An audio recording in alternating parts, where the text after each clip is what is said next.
from a kind of poverty of the spirit, which stands in glaring contrast to our scientific and technological abundance. The problem is, my friends, that we have learned to fly the air like birds, and we have learned to swim the seas like fish, and yet we haven't learned to walk the earth like brothers and sisters. Racial injustice is still the black man's burden and the white man's shame.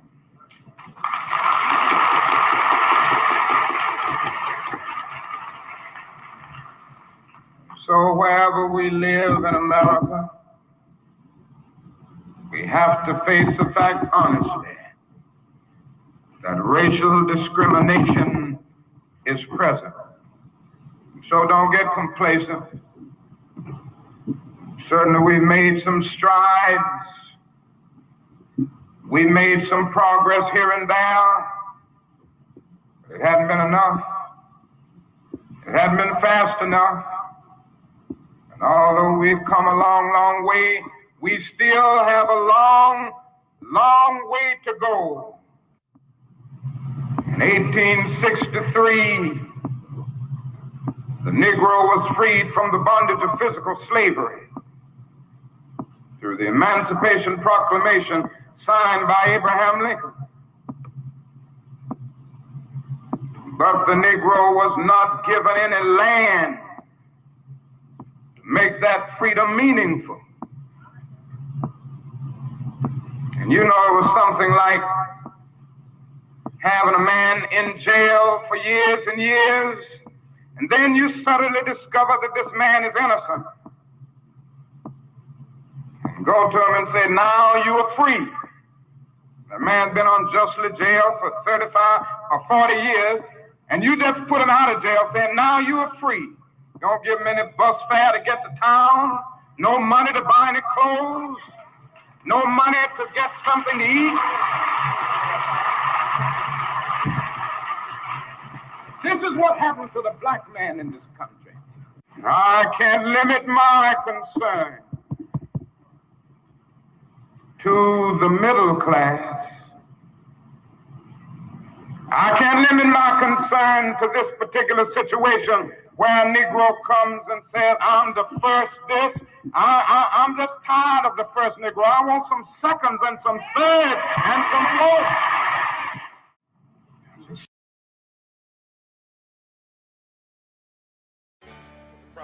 At the very same time that America refused to give the Negro any land, through an act of Congress, our government was giving away millions of acres of land in the West and the Midwest. But not only did they give the land, they built land-grant colleges with government money to teach them how to farm. Not only that, they provided county agents to further their expertise in farming. Not only that, they provided low interest rates in order that they could mechanize their farms. Not only that, today many of these people are receiving millions of dollars in federal subsidies not to farm, and they are the very people telling the black man that he ought to lift himself by his own bootstraps. This is what we are faced with, and this is a reality. Now, when we come to Washington, in this campaign, we are coming to get our check.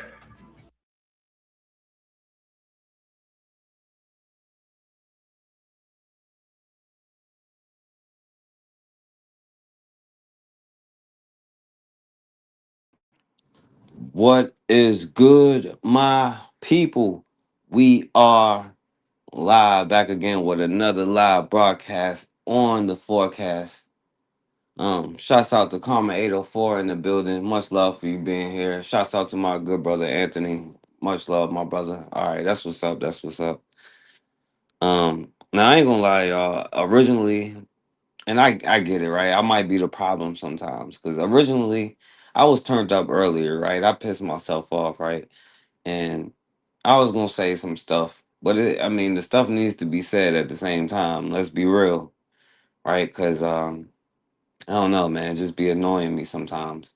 But luckily, I calmed down since then, and so I'm not gonna do that.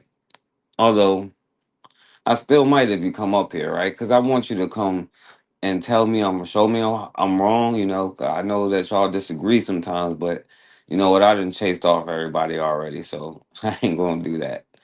So what we will do is just um go talk about history, y'all. So I'm gonna just stay in my lane, all right? Um, but before we do that, I want to show y'all this, right? Check this out. Um, I want y'all to see. I don't know if y'all saw this video from, as my brother MG2 would say, "Is it real?" This AI video of black people in Israel.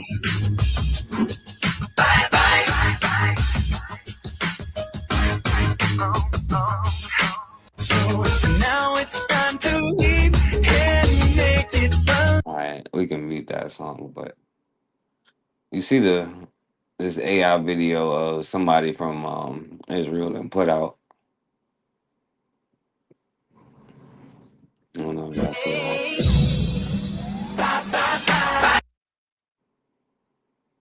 But that's a whole nother topic, you know. We ain't gonna talk about that right now. And I had it, but you know, I want to show you something else too here. Let's see. Abolishing the death penalty, free college tuition for everyone in the United States. In 2000, circulating on TikTok with that headline. But I want to tell y'all what that's about. Movement for Black Lives is a policy platform that's not the same thing as Black Lives Matter, although they focus on the same issues: anti-racism, reparations for Black people, abolishing the death penalty, free college tuition for everyone in the United States. In 2016, they also presented a 40 policy proposal on boycotting, divesting, and sanctioning Israel for the war crimes and genocide against the Palestinians. This upset a lot of American Jewish citizens who feel like they have fought with Black Lives Matter, and they did not think that the Palestinian struggle and the Black struggle in America should be looked at as synonymous or even remotely anywhere. Yeah, and I agree. It should not, because one thing that the Arabs did that you did not do, right? They went over there and took that land from you, right? It's a completely different situation, right? So, you know, white on white crime as far as I'm concerned, you know what I'm saying? So near the same. It also upset parliament members of the Israeli government.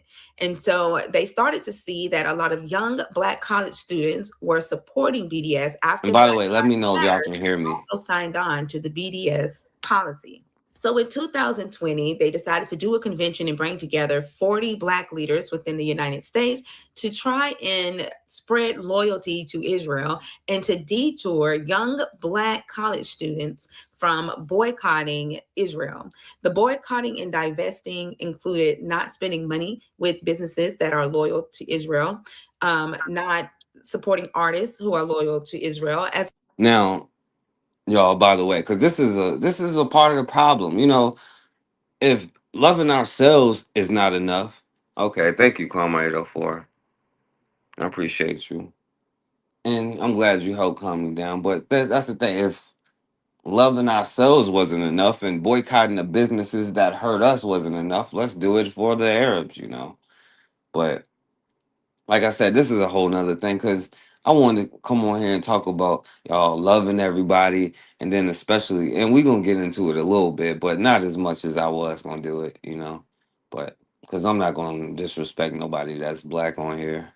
So anyway, well as not investing in stocks, getting companies to not invest in stocks and not supporting the companies that invest in stocks that are loyal to Israel. Now, due to the growing support of the BDS policy, Benjamin Netanyahu, all of 2020, worked with politicians in the United States to pass a law that says that you cannot boycott Israel or hire any employee who will boycott Israel if you take government contract funding or venture funding from certain venture capitalists. This is why we see a lot of people who have spoken out in pro-Palestinian comments on their social media. Right, because the thing about it is our money is important. That's why I keep saying, no matter what kind of business it is, that's why I try to encourage every black person that I know to not spend their money with Asian people. You know what I mean? Because that's the trend right now. But it shouldn't be just a trend. But I've been saying this for a long time. I'm gonna be honest with you. I'm glad that y'all mad right now. Because y'all like, oh, I can't wait for this to go back to normal and stuff like that. But I hope it never does. I'm gonna be real with you. Because I was the only one that was mad. And I'm mad about that. You know what I'm saying? And now y'all mad. Now people is having the same issues that I had the whole time. And anyway, of the Palestinians. let And me a get lot to of that point, to the young black boycott college stuff. students. Because a young brother who does some good things, and Walmart is one of those businesses, We don't have no land. We don't have no communities. We don't have no. And that's I wonder why Israel's biggest problem is the young generation of the Black community when we're all the way over here.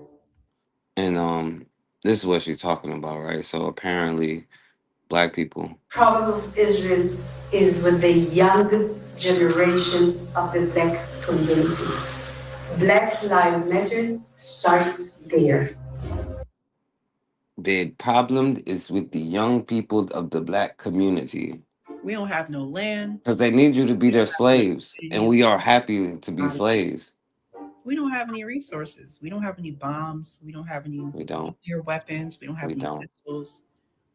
We don't have I'm sure a black person has a missile somewhere. Why would we be the biggest threat? Wouldn't the biggest threat be the people you're actually in war with?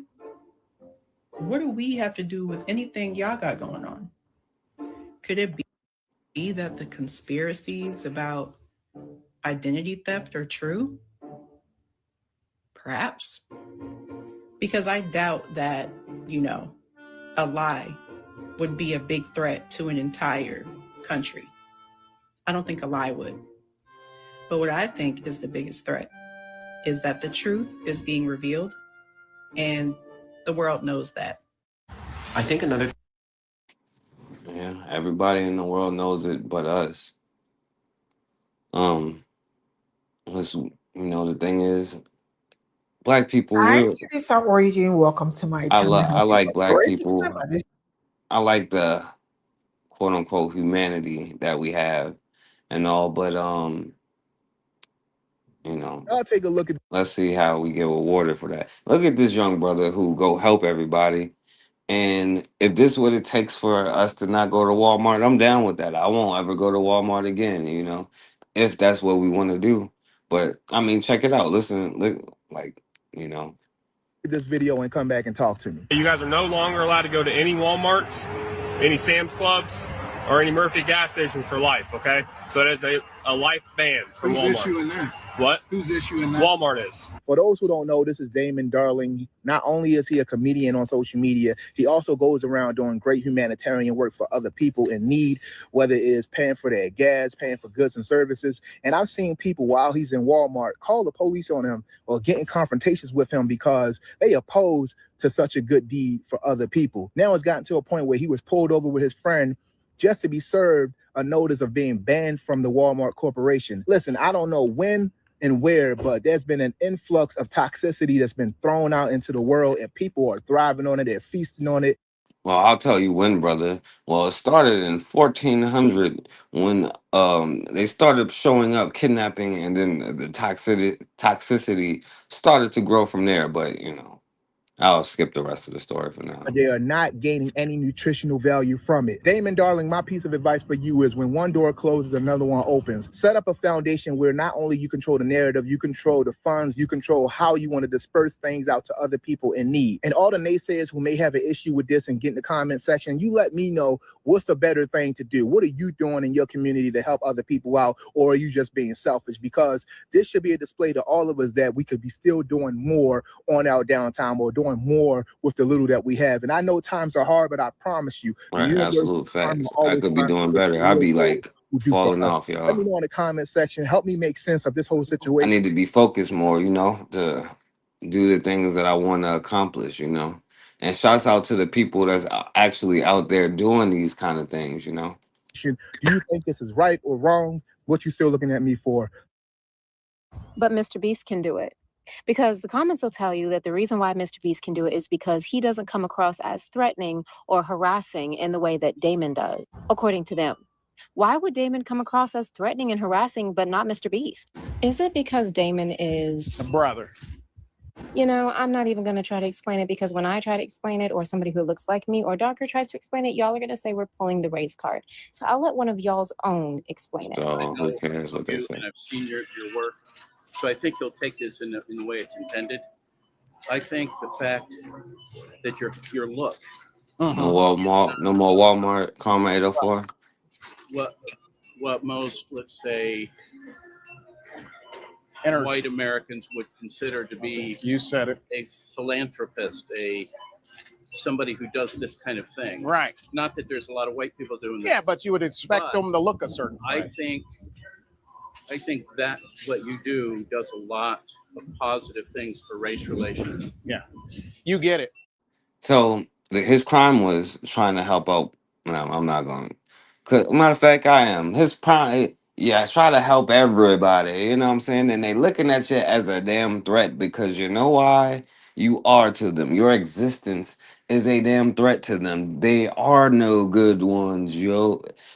They like, yo, well, not all of them, but well, how have they been able to maintain a system for hundreds of years without any backlash? And the only time anybody figures anything out is because one guy that they don't like that much, as y'all would call him Trump, but Trump is probably like 15th worst president. He's not the worst. He's like probably like number 15. Like, you know, like you had pedophiles as presidents, right? Slave owners who were presidents. Y'all know that, right? You know, it was even a Trump before Trump, you know what I'm saying, with Reagan and all of that stuff, you know, and Truman and like, I mean, even your good old boy JFK got exposed for being but anyway, that's what you get for trying to love everybody. It's the truth. You know, love yourself first. Cause hey, you know, what are you gonna do? We gotta feed ourselves. So they had hundreds of years and they have hundreds and thousands of communities and think tanks, and you don't. Like the sister was just trying to tell you. Right? We don't have this, we don't have that, we don't have this. I wonder why. We give everything away, don't we? You get a part of what I'm doing, and that's a beautiful thing. Yeah. You get it. And I think Very that's why beautiful. you're It's because he does not fit the aesthetic that is looked upon as having money, doing philanthropist work, and it doesn't fit the narrative that they have to enforce and push to be able to have the fear instilled in the people who don't read but do vote, so they can push the policies that they want to see enacted that benefit them and the 1%. You want to know what real racism in America is? A black content creator, Damon Darley, literally got banned from Walmart just because he was buying strangers' groceries, right? And they were okay with it. And the reality is, Jimmy, Mr. Beast, could give away lots of money. He bought people's groceries before. Mr. Beast never got banned. They never had a complaint about him before. Not that I know of. He's donated multiple money, bought people's groceries, and bills, all that shit. No one complains about it. No workers plan on banning Mr. Beast or anything. And Damon literally goes to jail. No, I'll say this. The link is in there. I'm gonna get Karma 804 to come on here one time, like when she disagree with me or agree with me. But I got time, right? I got until I have to do something. I have to get off here at least by 12, but I ain't planning on being on here that long. But we'll let a little bit more play. He would literally go to jail if he tries to buy a stranger's groceries. And even made an apology video to Walmart. I do want to make it clear that I don't have any beef with Walmart. I don't want you guys to have any beef with Walmart. If you were shopping at Walmart, continue to Oh, so there you go, Karma 804. You don't worry about it. He doesn't care, right? Go right on back to Walmart. It doesn't matter if they ban me for doing good things, you know. Hell, it doesn't even matter if they use prison labor, obviously. Right? So don't worry about it. You can go back to Walmart. He said, don't worry about it. What the hell is wrong with Negroes, boy? I ain't even hear this part. I'm gonna be honest with you. Buy a stranger's groceries. And even made an apology video to Walmart. I do want to make it clear that I don't have any beef with Walmart. I don't want you guys to have any beef with Walmart. If you were shopping at Walmart, continue to shop at Walmart. I love Walmart. I understand that they have their policies. I want to respect their policies. In the words of what's his name, Phil Collins, what is love? What is love? Why is he apologizing for getting kicked out, Carmelo? For that's a great question.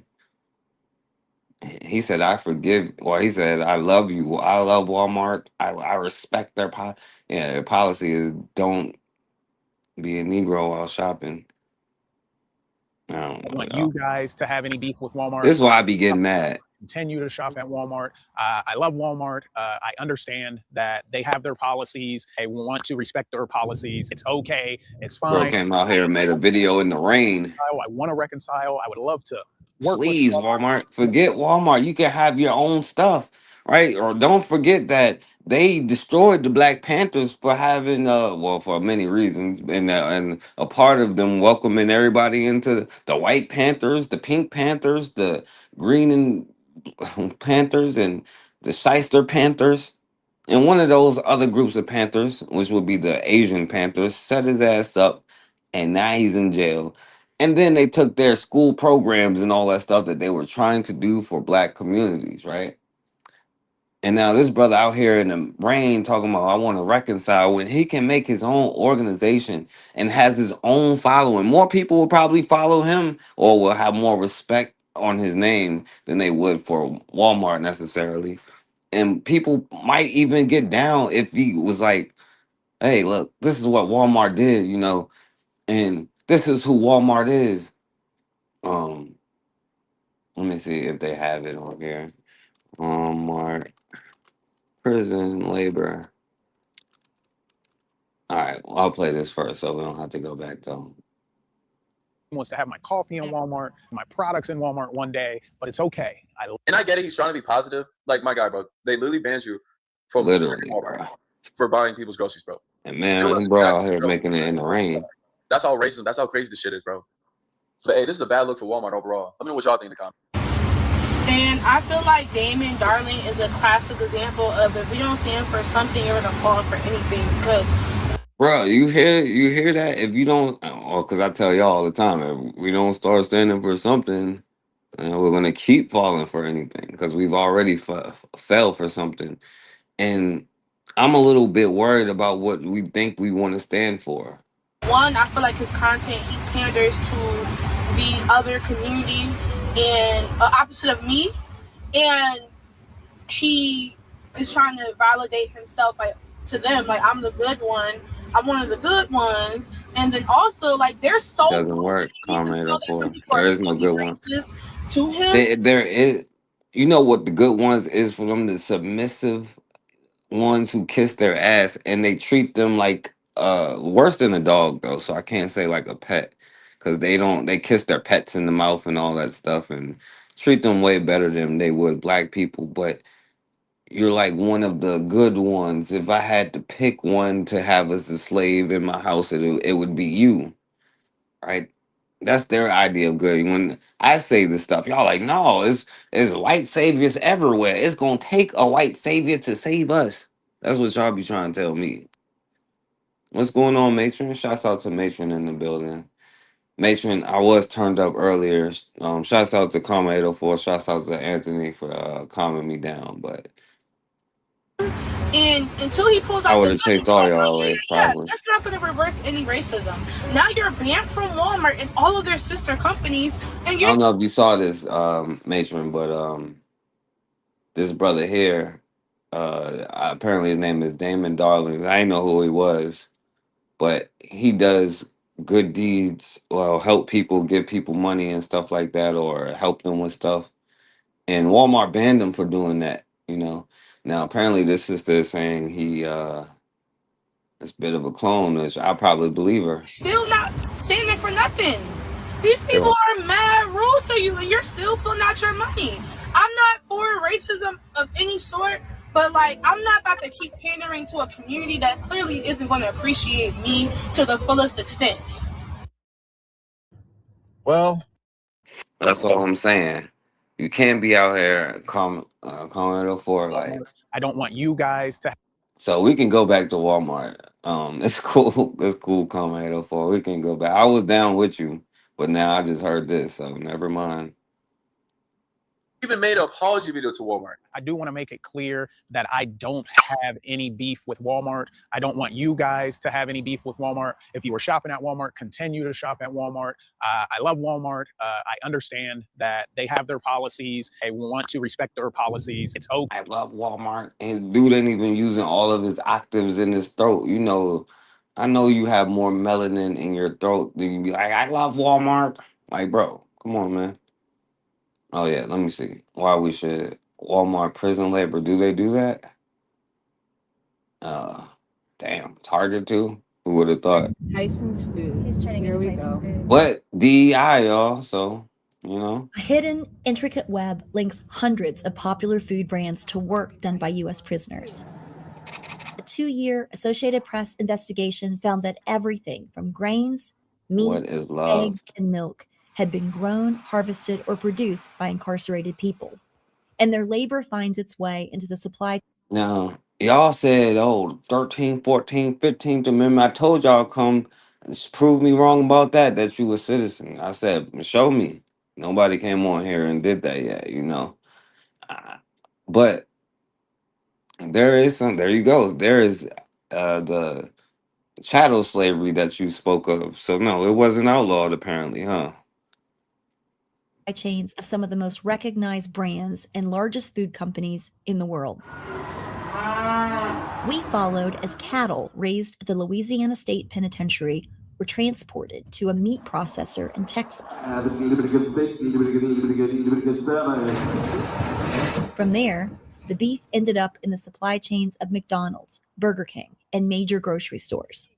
I felt like I had become a slave, a product of the convict system, because everything that I was doing was profiting the prison.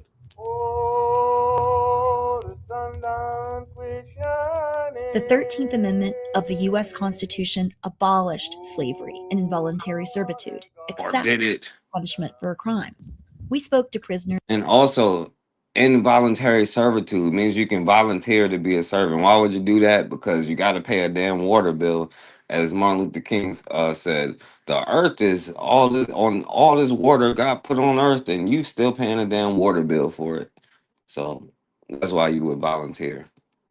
Who were working on the same plantation soil where slaves toiled more than 150 years ago. Many were making pennies an hour. Some were getting nothing at all. Others were being contracted out to private companies or taking part in work release programs. Prisoners can sometimes be punished for refusing to work, even thrown into solitary confinement. Because anytime you bump it, And if they are hurt on the job, they often have little recourse. They aren't eligible for workman's compensation, nor are they protected by other worker safety laws because they're not considered quote unquote employees. You know what's funny? That white bitches is the least amount of people in jail, even though they're the highest population, by the way.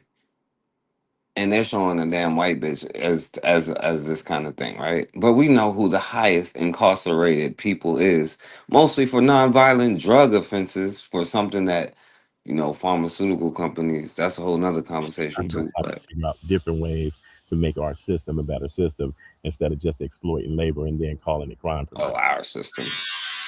The agriculture sector is just a fraction of the overall prison. Our labor country, make our country better once he's out of here. Our system better. They're learning a skill set. They're learning to be responsible for something. They're learning to pay back their debt to society. I learned that if I wanted to be better, I have to make my own way, basically. That the opportunity. One of the overseers or something? But prisons and corporations benefit from inmate labor. The goods wind up in the supply chains of giants like Walmart, Target, Whole Foods, and Costco, just to name a few. The AP also found American prison labor linked to the supply chains of multinational companies such as Cargill that export goods all over the world. This is happening even though Washington has banned imports and What's seized going on, Raw? Shouts out to Raw in the building. labor abroad. DHS is deeply concerned by credible and growing reports of China's state-sponsored use of forced labor and other human rights violations in the Xinjiang region. Several companies told the AP they have policies in place restricting suppliers from using incarcerated workers. Cargill Facts. They're learning to do jobs that they'll never just get hired for, or even if they did, it'd be on a low salary, you know. Just like how a lot of these corporations or like Carnegie Steel, like they be like Carnegie did a lot of stuff, but like yo, he used black labor. He was for like, but anyway, that's definitely another conversation. But I'm just saying, so Karma 804, we cannot go to Walmart for other reasons too, you know. And even though the brother said y'all can, but this is another one that just came out, right? So now we know why Taylor Farms didn't want their name in the news and why the federal government was so quick to say, oh, it was an accident. It was a false positive. Look here, folks, slave labor. They've got a Department of Corrections contract in Arizona where they're paying inmates $1.25 an hour. But guess what? The Department of Corrections in Arizona, they're getting $4.75 per person per hour. Folks, you can't make this shit up. This is slave labor. Well, now we know why. Well, they said it was, but you know, I think they had that outbreak, and they have like they work with like Taco Bell and different places like that, and but yeah, there you go. So, I mean, damn, if we wouldn't have anything, you know. Let's see. Food safety alert into the newsroom. If you are making guacamole this weekend, check the label first. Taylor Farms is recalling another batch of food products, including salsa, guacamole, and dips made with jalapenos, connected to a multi-state salmonella outbreak. And this comes after Taylor Farms was tied to a separate cyclospora outbreak involving iceberg lettuce this summer.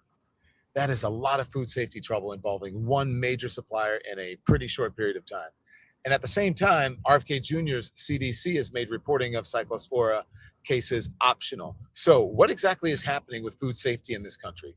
People should be able to buy a salad. Lord have mercy. Let's forget about all of the diabetes and all this stuff from before. All right, but that's not the point, because the point is, let's see. Taylor Farms didn't want their name in the news and why the federal government was so quick to say, oh, it was an accident. It was a false positive. Look here, folks, slave labor.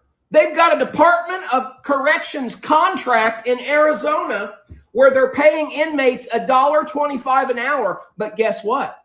The Department of Corrections in Arizona, they're getting $4.75 per person per hour. Folks, you can't make this shit up. This is slave labor. So,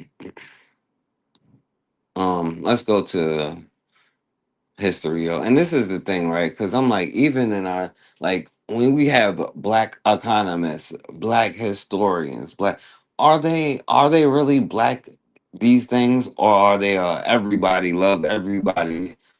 I'm not a black historian. I'm just a historian, because I'd rather go to a black historian, to be honest with you. You know, I ain't gonna say that I'm anything, you know. I just have read a lot, you know what I'm saying? And yeah, for Trump change, you know. And that's in every place. So, you know, what are you gonna do? Kroger, all of these places have it. So whenever possible, this is why it is whenever possible, we cannot spend the money that we have to on the stuff, you know. And if you have to, use the deals, get the stuff that you can get free, find out all the stuff that you can get, and then get it, you know what I'm saying? Because you deserve it, you know. But let's go to the whole history part, yo, and then we'll see where we go from there. Don't just pay attention to the All right, people. no, this is another brother. Now this is a young brother. I haven't really watched it. I don't know how far I'm gonna watch it, or if I should play it or not. But Read the captions. These images were published days after Hurricane Katrina. One photo shows a young black man moving through chest-deep water with groceries. The caption says he looted them. The other photo shows two white people carrying bread and soda through the same floodwater. That caption says they found the food. One person is pictured as a criminal, while the others are seen as survivors. The images came from different news agencies, and later explanations complicated what had actually happened. But by then, millions of people had already absorbed the frame.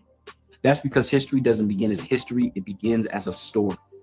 Long before an event reaches a museum, a classroom, or textbook, people have already been taught what it means through headlines, photographs, eyewitnesses, and the institutional choices about what gets repeated and what. And see, this is why I be trying to tell y'all that it's important for us to, as people are now saying, control our own narrative.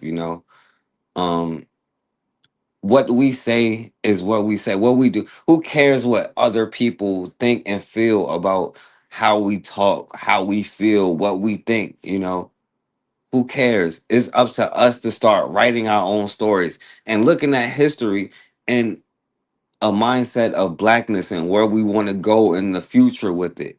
Not just as, oh, well, this is something, and in the way that Europeans do it, where it's just, it is what it is, and blah blah blah, in the sense that there is that part of it, right? But it's a story that tells the whole story when you go along, and with the whole history of it. It tells a story and shows you the answers is right there, right? The things that have been successful, the things that haven't been successful, right?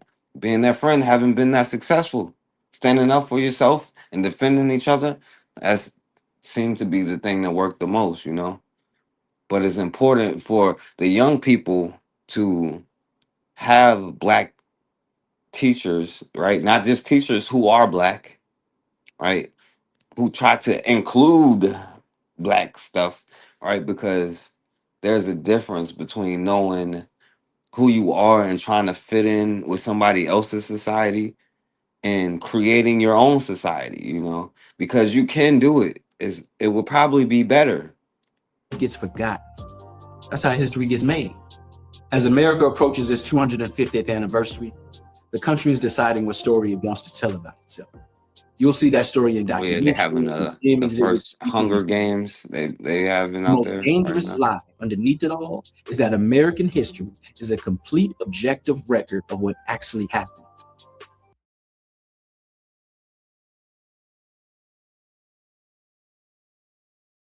Oh, yo, what's going on, my brother? You hear me? Hey, what's up, Forecast? What's up, brother? How you doing, man? Chilling, brother, chilling. Yeah, chilling. Hey, man, and peace to the matron and peace to everybody out there in the chat too, man. Yeah. Other than everything solid though, man. Yeah. Go ahead, bro. Go ahead. I'll chime in a minute. All right. You want to say something? No, all I wanted to say was the only thing I wanted to touch on, from that right there was I don't understand. Well, looking at it now. Now, when I growed up, I remember back in the 70s when I was in elementary school, man. Like I think I graduated sixth grade in 79. Going to junior high school. Now we had black teachers, like you said. We had black teachers, not teachers who were black. You know what I'm saying? And we had teachers who pointed us, if they didn't have a lot of material, like the teachers about African, our story, or, and black our story here in this country, whatever, in other parts of the world, teaching us about black people, about our culture, our civilization, our history and everything. But if they didn't have all the information, they at least pointed you somewhere. We had black libraries. We had like in my neighborhood, we had the Booker T. Washington Memorial Library. Now it was a lot different than the Shreveport Memorial Library downtown, because I can go to Booker T and get a whole lot of black stuff. You know what I'm saying? a whole lot of black information. Learn about black scholars and historians and our black figures and leaders, and everything, just our story and everything. We can learn about that. And I was just like, today, it really just puzzles me that, that our teachers today, our black teachers, our teachers that are black, you know what I'm saying, don't think about that today. Okay, my brother is in the public school system. My brother, he's a teacher in the Georgia public school system. And like I used to tell them stuff. We used to sit down and talk. I say, well, hey man, why don't you try to like insert a little black history or something, in your classes? And he'd be like, yeah, man, I'd be wanting to do it, man. I'll try to do it, but like the school board, man, they strict. They like to make you like stick to the curriculum and stuff. Yes. You know what I'm saying? But I'd be like, I said, well, you know what? They had over in the UK, it's the same thing with black people, who started going to the UK like in the 40s and 50s during the Windrush, and when they got into schools, all the history was about the English people, about the UK. So what they did, some of the brothers and sisters over there, what they did, they created what they call Saturday schools. You know what I'm saying? Like extracurricular, teaching and everything. What they didn't teach you in the public school, okay, we had Saturday school and we went and taught our kids that then. Taught them about black history, black culture, stuff like that. You know what I'm saying? And I think that that's something that we need to get more into. Now, we already have schools. We have independent schools, black schools, African center schools and everything. But I'm just saying, for the most part, our children still go to public schools. And what I'm just saying, like for those dedicated black teachers who really care about the students, hey, look here. Hey, on our free time, listen, I'm going to talk to the parent. That's what they're supposed to have PTA meetings for.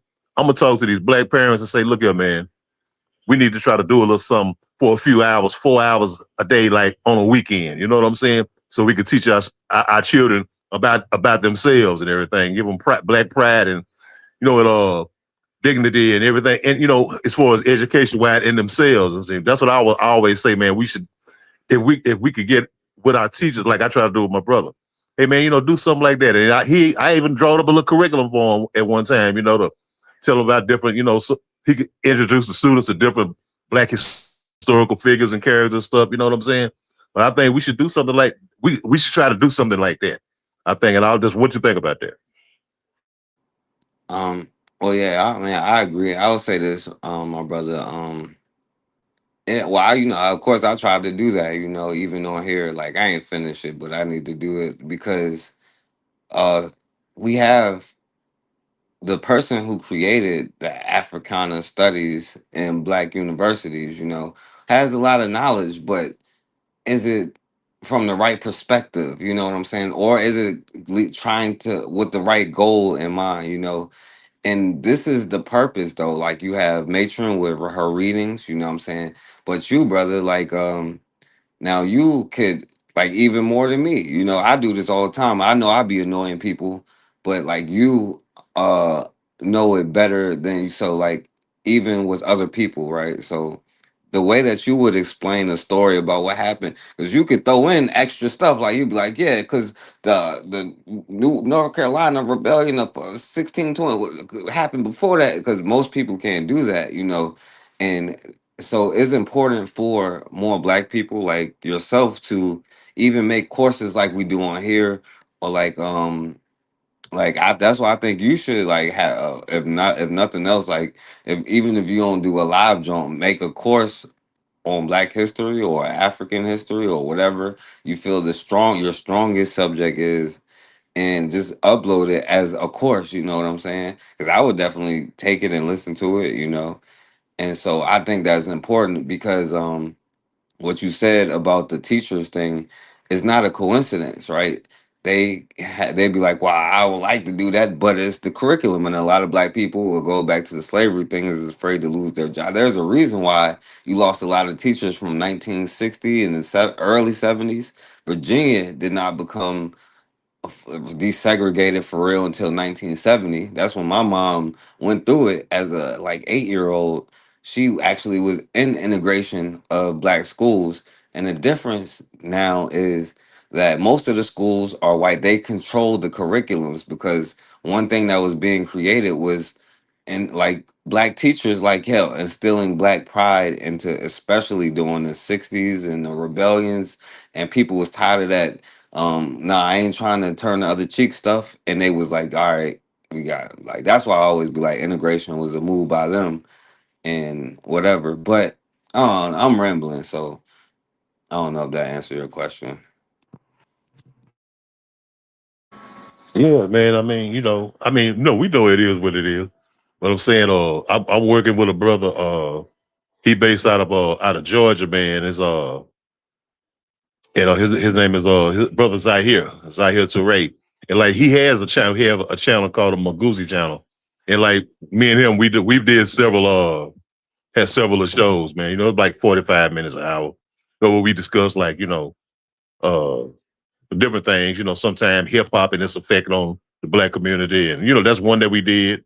And then in other things, several others. We only did about I think we did about 2 or 3. We did 3. And so because his schedule, our schedule, we try to figure out a time. But that's our next thing was to do that. Was to try to get to some kind of African center, black center curriculum, for our children and everything. You know what I'm saying? So we had already been discussing that. No, we've been discussing it recently. We chopped it up the other day. So yeah, it's in the making for us to try to do it, But we did it. His show, he did his was on what the name of this damn, it's like this other kind of chat, this site like Zoom or something like that. But whatever. But like we did it, we downloaded it and we had put it on YouTube. So I mean it could be found though. The Maguzi philosophy. Yeah, if you get a chance to look at Maguzi, it's spelled I'll put it in the chat thing. Yeah. But yeah, we did several shows though. Yeah, just starting out, But we play. That's our thing, to do a more home, a better show. You know what I'm saying? So I mean, how it is when you just first starting out. Yeah. Look, I started this channel because I was like, a lot of talking. It was like, when I was first starting, they'd be like, oh, the first slave owner is a black man. Then you realize that's not even true. And then I was like, yo, I want to destroy all their talking points or whatever. But then I was like, that's what inspired me to like make the book, and I try to do things in order so you can see the whole story from like the beginning to how things kept escalating all the way to where we are today, So that's why that's why I always try to put it in order in a certain type of way, That's why I think like you making a course or something would be helpful, you know what I'm saying, to a lot of people. So yeah. but all right, let's go to this. Okay, All right, because I want to go to that. I gotta get off of here by 12 because I gotta go pick up my sister. So It isn't. History is a collection of choices. Institutions decide what gets preserved, what gets believed, what becomes central, and what gets left out. When Black stories are extracted, fragmented, and erased, the country does not simply lose Black history. It loses the ability to tell the truth about itself. To understand why this keeps happening, we have to follow the process from beginning to end.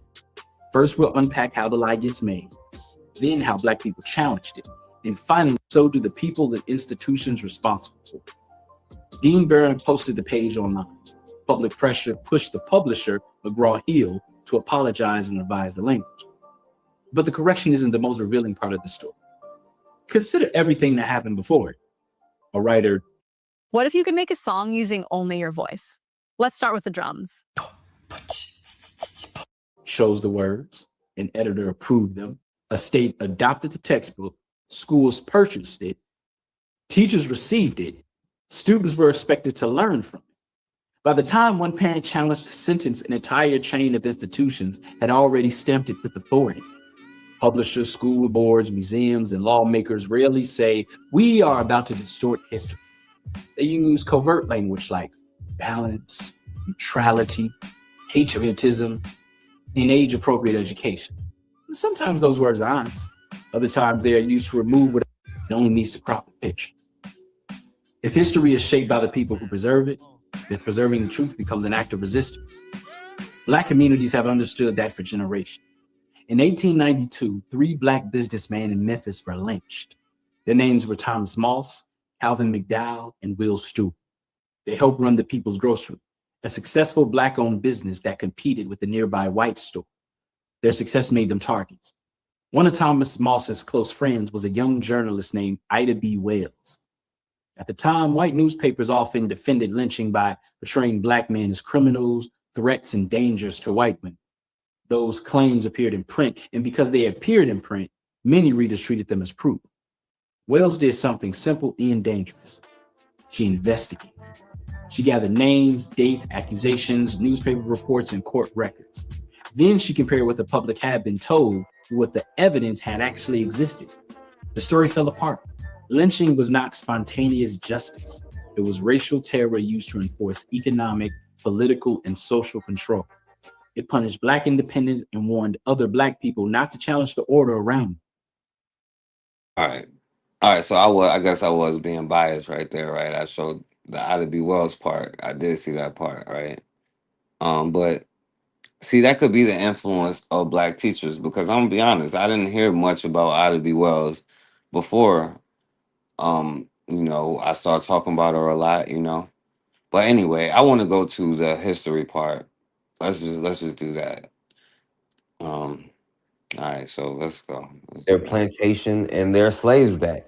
And they still wanted to be in charge over the fully Black Haitians. But their attempt to take over was unsuccessful, and Toussaint remained in charge. But then in 1799, Toussaint ended up signing a secret agreement or non-aggression treaty with Britain and America. Now, this agreement that Toussaint reached with Britain and America did reopen trade for Haiti. But during this time, the animosity between the mulatto class and the fully Black class was exploding into a full-on civil war. And in 1798, he started conducting his own diplomacy. He concluded a secret peace with the British, where they would withdraw their troops and naval blockade from Saint-Domingue in exchange for the return of French royalists and a promise that Toussaint would not export the uprising to Barbados. That concluded, he sent a representative to the United States, striking a deal with John Adams so the undeclared naval war between the US and France would not affect trade with Saint-Domingue. Because you see, another running theme to think about was that Saint-Domingue was always a piece in a larger game. The United States was right next door, as was British Barbados, and France supported whatever leader, in their estimation, best served their interests. And that interplay of various powers sponsoring or intervening in the island's affairs will become a major part of Haitian history all the way to present day. In other words, Toussaint was increasingly behaving like the leader of an independent nation, though he did so with the veneer of French support. Meanwhile, relationships between Toussaint and Rigaud began to sour, partially due to that expelled governor playing political games about which one was higher ranking, and partially due to the fact that they both wanted total control. Soon, Rigaud appealed to France, casting himself as the loyal revolutionary, and Toussaint as a dictatorial usurper who wanted independence. Toussaint, by contrast, began claiming that Rigaud planned to reimpose slavery, a slander Rigaud turned back on him. Of course, neither wanted that, but there were factions on both sides willing to believe it. Toussaint had invited back many plantation owners in order to rebuild the economy, so it seemed plausible from that angle. And Rigaud had rebuilt the southern province with a caste system with the free people of color on top. So again, people could imagine it. Both leaders had alienated supporters with their... See, what he's leaving out the whole story is the whole mulatto issue, right? And he said free people of color, meaning the mulattoes, right? And let's be real here, right? I guess we haven't got there yet, all the way. But did Haiti actually win the war? All right, and no, they didn't. I'm gonna tell you, I'm not even gonna. They didn't, because first of all, you gotta pay them. You know what I'm saying? But that's just to make a lot of Haitian brothers and sisters mad. Did you think they won the war, brother? You thought they won the Haitian Revolution? I hate to break it to you, they lost, brother. No, I look at it like this: they won the battlefield. They won the war on the battlefield, but they lost the peace.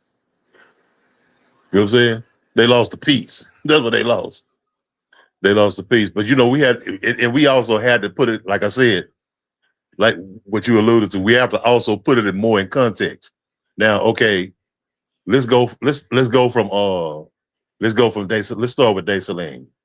let's don't start with Tucson. Well, we could start with Tucson. No, But Dessalines ain't there yet. We can't do Dessalines yet. Dessalines ain't even okay, in okay, charge okay, yet. okay. We're gonna stay with Tucson then. Oh, we'll start with France Dominique Tucson. Okay. Tucson.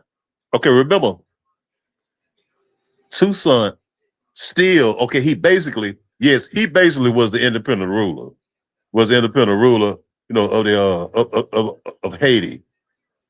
But officially he wasn't the ruler. Officially, you know, he ruled in the name of France.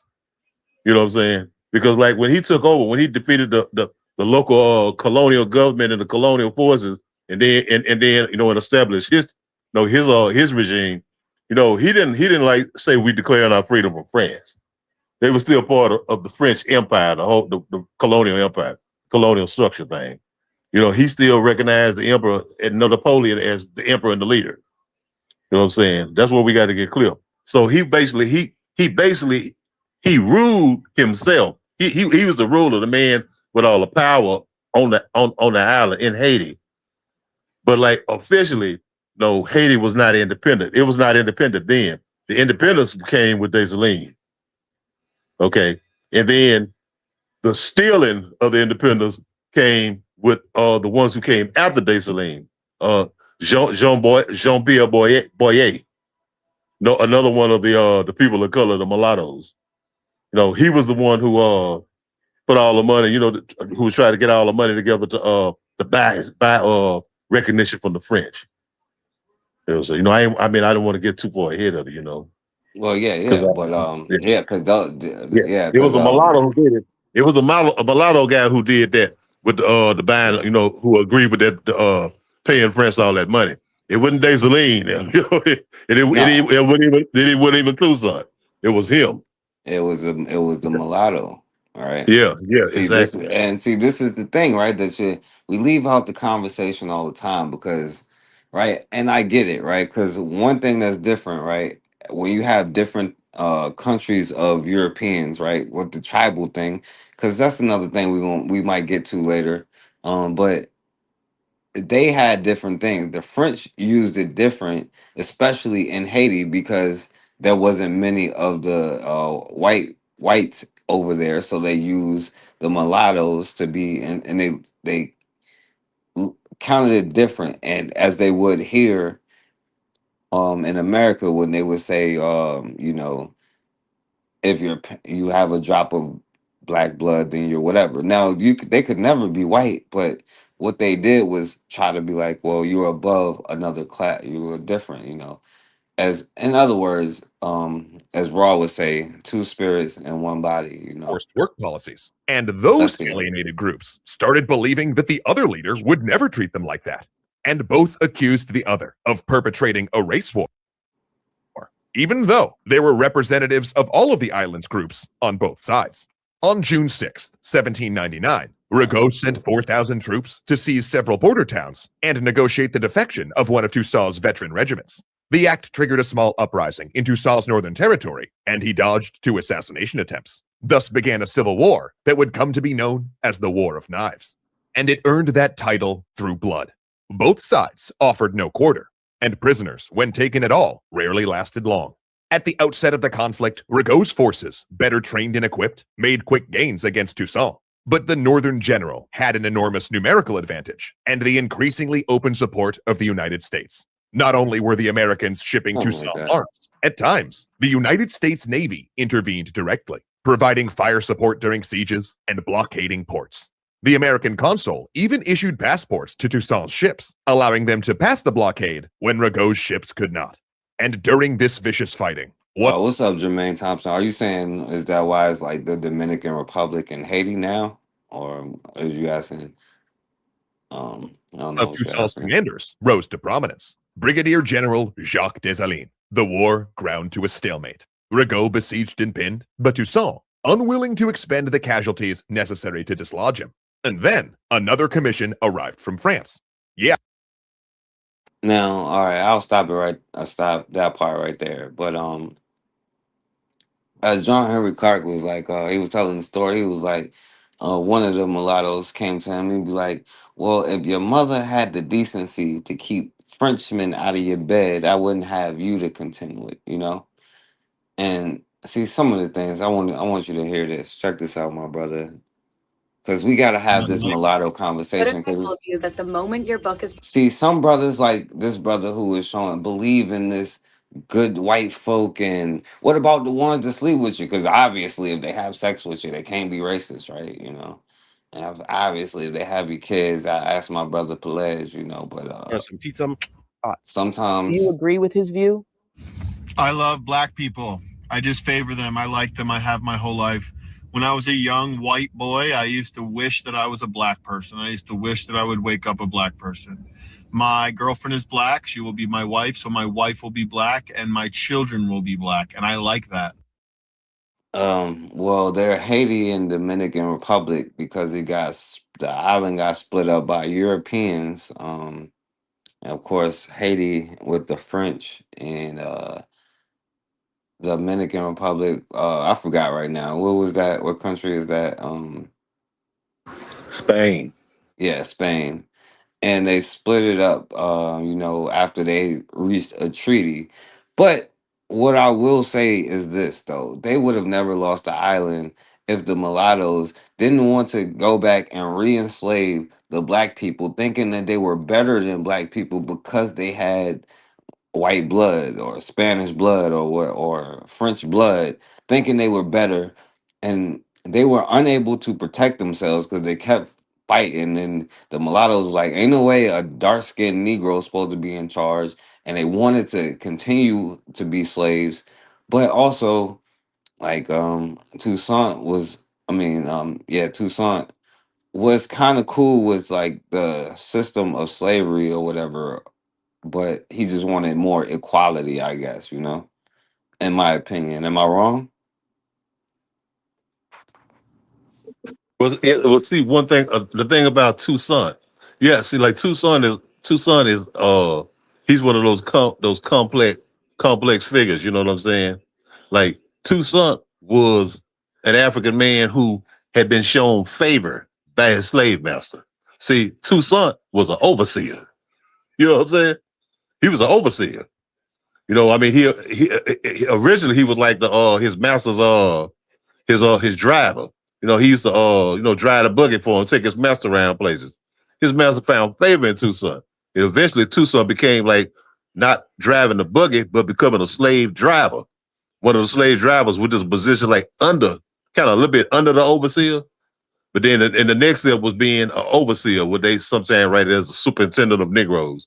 But Toussaint was an overseer on the plantation. He overseen and made sure that the work got done by any means necessary. You know what I'm saying? So we had to put that in, into the conversation that he was an overseer. He was a slave driver at one time, and that he had this relationship with whites, with the Europeans, with the French.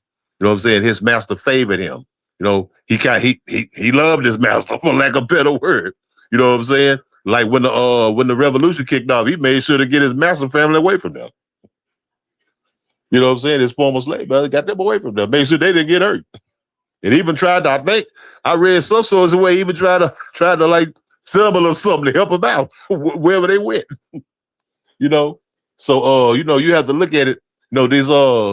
These complex, things about some of these figures. Now you have a Dessalines who went through he witnessed the brutality of enslavement, in which I'm Toussaint seen it too, but he didn't witness it like that.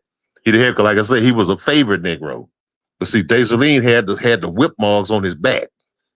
You know what I'm saying? Dessalines hated the French. He hated those Europeans. You know what I'm saying? Because he came from that part of slavery that was most brutal, the most dehumanizing part of it. You know what I'm saying? Whereas, so like a Toussaint didn't go through that like he did. You know what I'm saying? So we had to put that into context right there. Yeah, basically, yeah. So, all right. But anyway, with the mulatto class, I think black people are one of the coolest people on all the earth. I think they've taken such struggle and turned it into beauty and art like they do with everything. I think they're exactly part of what it takes to make America as great as it is. And we owe black people much more love and support than we give them. Notice how I didn't say anything negative against white people? I assure you they will still come to this post and be angry. But don't worry, they're not racist. The response to that video says a lot. Many people, including white viewers, agreed with what the man said about Black people being kind, loving, and welcoming. Lord. That challenges the negative stereotypes that have been repeated for generations. The truth It is, doesn't challenge many the Black weak people ones. have faced Damn. racism and discrimination for a very long time. Those experiences have shaped how society often portrays them. If you only believe the stereotypes and never get to know Black people personally, it is easy to form the wrong impression. Being a white guy can really suck sometimes. Now, as I say that, I'm realizing that I need to give a bit of a disclaimer here. Overall, being a white guy, fantastic. We've got a lot going for us. Channing Tatum, the three-point shots, white. Yeah, lice, you know, some burn rashes when He's you got go that. outside. You're doing that. You look at the guy and it's like, we can't be friends now. We can't be friends. What's the solution here, fellas? Do I need to start going just Cowboy Troy, fist bump? Should I go? Now, the thing is, This is Negroes is always gonna want to welcome, and this is, I guess, that's what the the French was telling them beforehand, but after they had this. Black people. Actually, I hope you guys know that. But you know what? So the reason I hesitate or feel resistant toward dating Black women is because I've been on dates with 3 different Black women, and on literally every single date, I have had a Black man, not every Black man, but at least one Black man like glare at us or be kind of aggressive. You must have read about the Haitian And Revolution. those first 2 days, heard I was about the kind of like, downfall of Haiti. am I looking for it? Am I being insecure? Like, is there something, maybe kind of like some implicit racism or something in myself that I'm just like sensitive to that kind of thing, right? You hear this dumb talking about, is this some kind of implicit racism in myself? Like, yo, like you can tell, you can tell a lot by somebody talking points and words that they say, right? This is one of those like clown ass white. Well, anyway, I'm not gonna, or like creating it, you know what I mean? But on the 3rd date, we had an experience that kind of just solidified the fact that it was happening, where we were walking on the Montreal Canal, right? Like middle of the day, and there was these 3 Black men who were standing there. And as we were walking by, none of them were me, Anthony, and MD2. And at this point, I fully admit that at this point, I was like kind of like looking for it. I was like waiting for it to happen because of these past 2 experiences. But none of them looked at me. But one of them actually like was mean mugging her and like stepped toward her to like kind That of was like me. have this like throwing an ugly face toward her or something, like a glare at her. And that experience just kind of confirmed the fact that it was happening on those other dates. And I just like looking at that, like it just shocked me because I wasn't prepared for that at all. Like I never thought like something like that would happen. And so I guess. Oh, by the way, I want to give you, check this out, right? Because this is the Black woman that was out on a date with him, right? So this is why I was mean mugging. All right, listen to this. Chris Watts murdered his pregnant wife and 2 young girls, and now he's getting married again with a woman he met while he was behind. He's one of the most hated men in America. Chris Watts murdered his pregnant wife and 2 young girls, and now he's getting married again with a woman he met while he was behind bars. Justin Finch reports. Chris Watts, the monster who annihilated his family 8 years ago in one of the most cold-blooded crimes of the century, may be getting married behind bars. Who would want to be the wife of the despised Chris Watts? Apparently, this woman does. Her name is Lizzie Henderson. She's 39 years old and is a realtor from Cleveland. For Zaddy.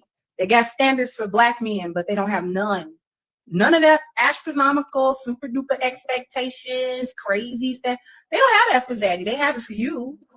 Black men, you got to jump through hoops. See, Black women will tell Black men that I'm not going to settle. So her standards are non-negotiable. They go completely out the window when a white man come along. What standards? He could be anybody. He could be a bum. He can do anything. He can be anything. He can be nothing. And she'll go for it. She'll go for it. She'll pick me for him. That's why she got all them standards for you. You're not a man to begin with to the modern hyena. You are a slave to them. Remember, they overseers that identify with Zaddy. So you're a slave. So you as black men got to prove that you can come out of slave status to get to her level or above. Ain't that right, hyenas? Black men got to prove that he can get out of slave status to be on your level or above. But the reality is, in your mind, the only one above you is master. And black men will never be William Cartwright. Black men got to spend a ton of money. They got to be fine. He got to be fine. Okay? Not a little cute. He got to be so fine that you somewhere about to jump out your drawers. So he got to be entertaining. He got to be funny. He got to be charming. He got to be this. He got to be that. He got to take care of your kids, or at least feed them on the first date. If you got, 2, 3 kids, you expect him to take you on an expensive date, and you expect him to pay for food to go so you can feed your kids and your mama. That's at the house. He's one of the most. Well, that's why I was mean mugging the sister. When that was me mean mugging. Anthony and MD2 ain't do nothing. They was just looking away. I was mean Part of mugging. this TikTok is just to ask, like, has this happened to anyone else? Like, is this something that's just like I've experienced, or is this like a very common thing? Because like it even was worse than that, where like at the end of that date, we were walking to the metro, and I haven't dated a black woman since because of this. Good. But See, we you work. ran into her hairdresser and her hairdresser's partner. They're both black, and they were talking. The hairdresser and this girl I was on a date with, and I tried talking to the guy, and he would just give me one-word answers, right? And he wouldn't really like look at me as I was like trying to talk to him. And at some point, I just like stopped talking to him, stopped trying to have a conversation, because it was just like clear he didn't want to talk to me. And so like to have those like glaring experiences, and then like the throwing a glare at. All right, so this is the beginning of this is the making of the mulatto baby here. You know what I'm saying? That's why they come on here and be like, I can say the N-word, but don't call me mulatto. Yeah, right. Hey, poor Gary. Hey, I'm sorry, man. Poor Gary. See why you was mean mugging him? Me and MG2 was playing. We were playing on hitting him. I was the one tripping there. See, See, you were mean mugging him and getting in his face, and while you got his attention, we were about to put that lock of the sock on his ass. Damn, bro. What you think about that, bro? No, man, we just seen that story plenty of times, man. We know that sister, the Muslim sister who I was on her channel, man. I mean, I wasn't on her platform, but I remember I was on one of her lives one time, man. And listening to her. She's like a disciple of Queen Mother